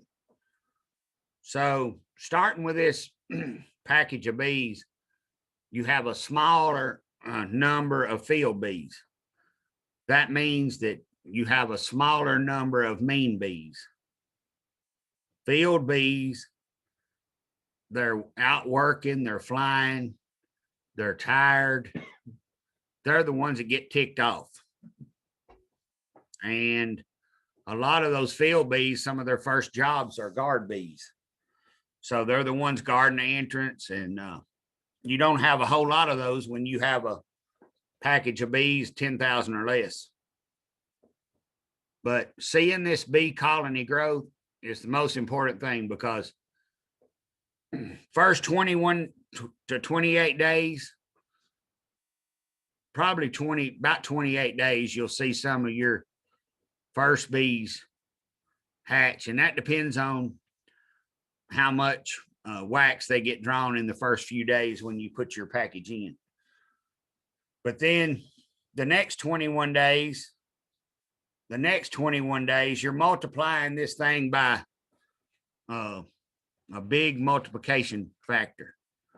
So at the 2-month period, you went from a handful of bees to a massive amount of bees. So seeing that build up, it really blows your mind how fast they can go. Using used equipment, we already talked about diseases, improper sizes. Your boxes don't match, your frames don't match. And a classic example is somebody didn't assemble the frames correctly. We talked about how heavy honey is. There's nothing like extracting your first crop of honey and having your frames come flying apart in the honey extractor. Or maybe you're out working the colony and you put your hive tool in there on one of the frames and you pry it up and the top of your frame comes off. So you basically have damaged that frame, damaged that wax. Bees don't fix wax very well. Once they've drawn it out, filled it out, built it out, and you damage it or put a hole in it, they're either going to make a communication hole right through the center of your frame, or they're going to put drone cells in it. So assembling this equipment is, especially the frames, is very, very important. And if you get a nuke or you buy an established hive, you may be getting a lot of drone combs. And we'll talk a little bit more about drone layers and drone comb and stuff like that tomorrow night. But you don't want a hive full of deadbeat dads that don't do any work. So we want workers. We want worker bees. Why not swarms? You're going to get diseases. You may get pests, parasites. You may not have a queen. that old queen flew out of that hive and she hit the branch on this, looks like a pear tree. And a mockingbird or a bee martin came by and grabbed her because she was probably right on the bottom. Maybe you went to put them in the box and she fell off and you stepped on her. You may not have a queen. They may not even have a queen. She might have got killed on the way, or she hit a limb on the way. But she put that scent on that limb, so all this swarm landed right there, and you put them in a box. There's no guarantee you got a queen. Even if you do, odds are early in the spring she's an old queen. So there's some disadvantages to swarms, and new beekeepers need some experience before they go catching a whole lot of swarms. We talked about starting with only one colony. I've put in as many as 20 or 30 packages in a day. We've done some experiments where we've had 10 or 12 colonies in 1 yard, had them spaced 8 to 10 foot apart. Of those 10 hives, every one of them performs differently. Usually the ones on the end will outperform the ones in the middle. Sometimes you'll have one in the middle that'll look like it's going gangbusters because of drifting. But every one of those hives acts different because every one of them has a different queen. But having multiple colonies, at least 2, if you have a problem with one, you can usually fix it or help it out, keep it alive until you can get a new queen if you have a second one. Because having this brood close by is an asset. Talk about protective gear. I think Dr. Anderson might recognize, this is one of the professors now at MTSU. She came down a few years back and wanted to look inside a beehive, and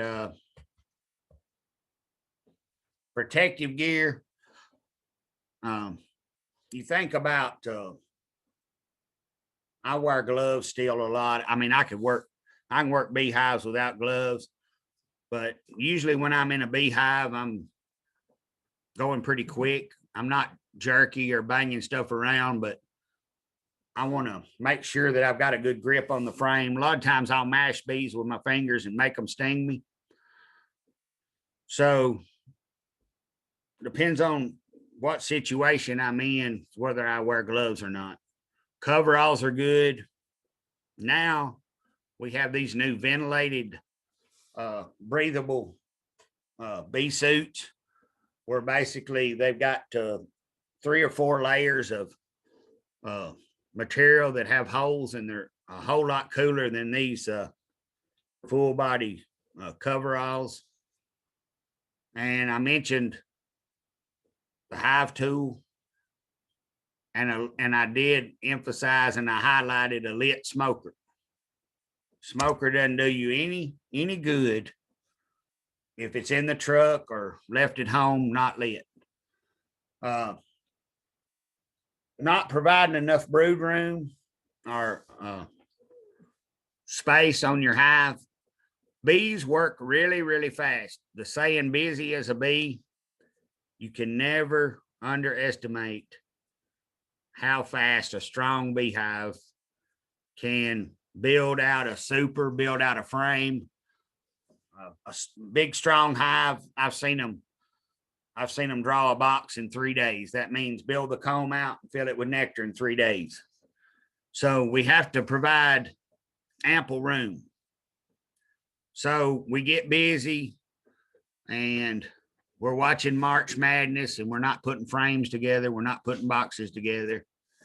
And lo and behold, April 1st gets here.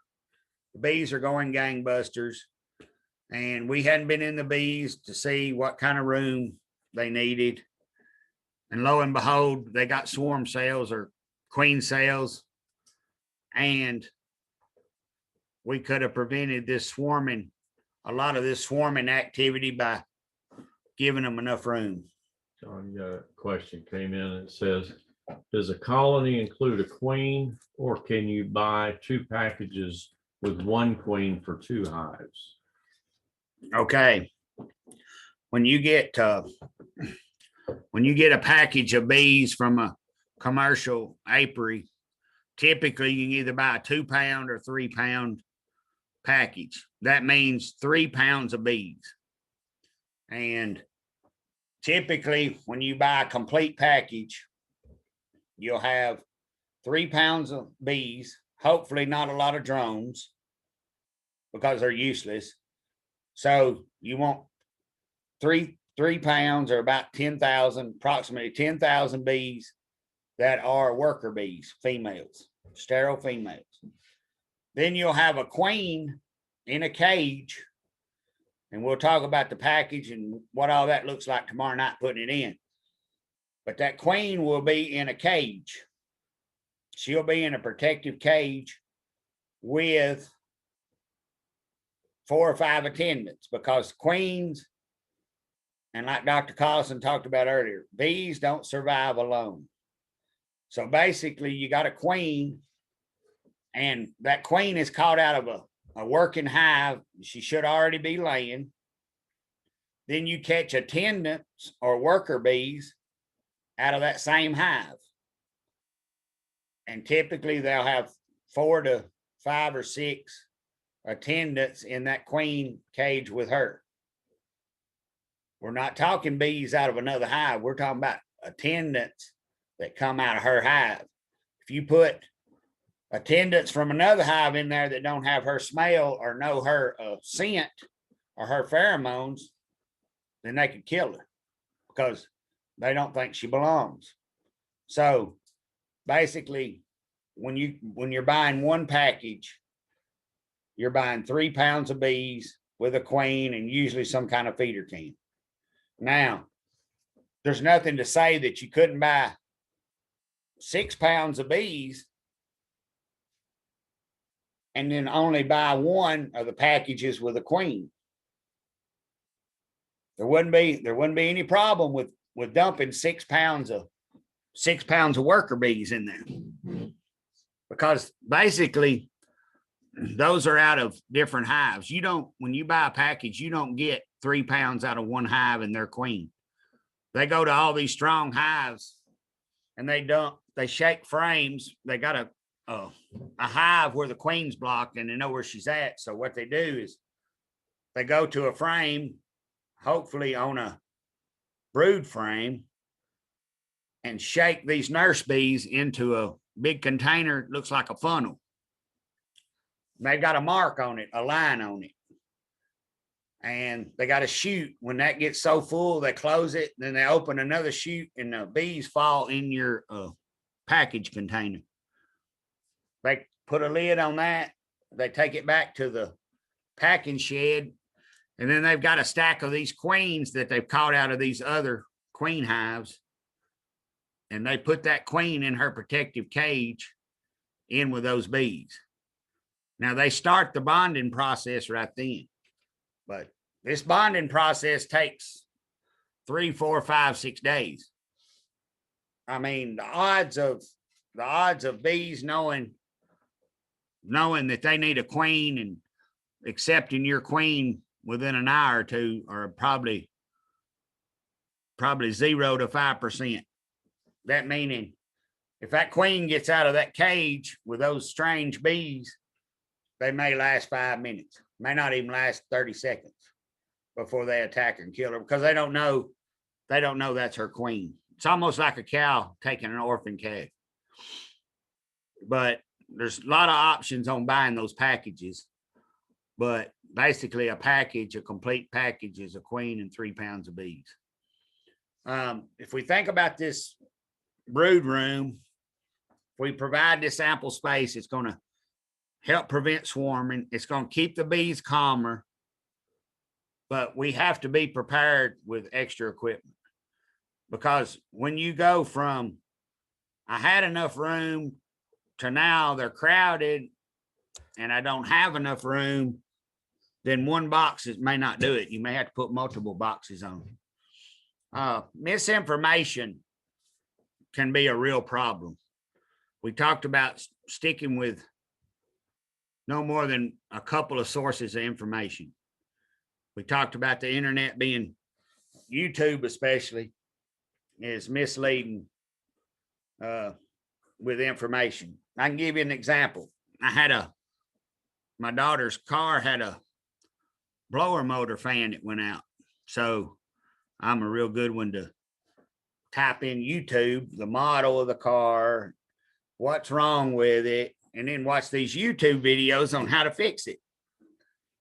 Well, after about an hour and taking my daughter's car halfway apart, I finally realized that the guy had the wrong model car that he was working on listed on the video. So I spend another hour and a half putting the car back together to do a 15-minute job if I'd have done a little better research on my YouTube video. But one thing about beekeeping, and it's good if you've got an experienced beekeeper that lives close by that you can get along with.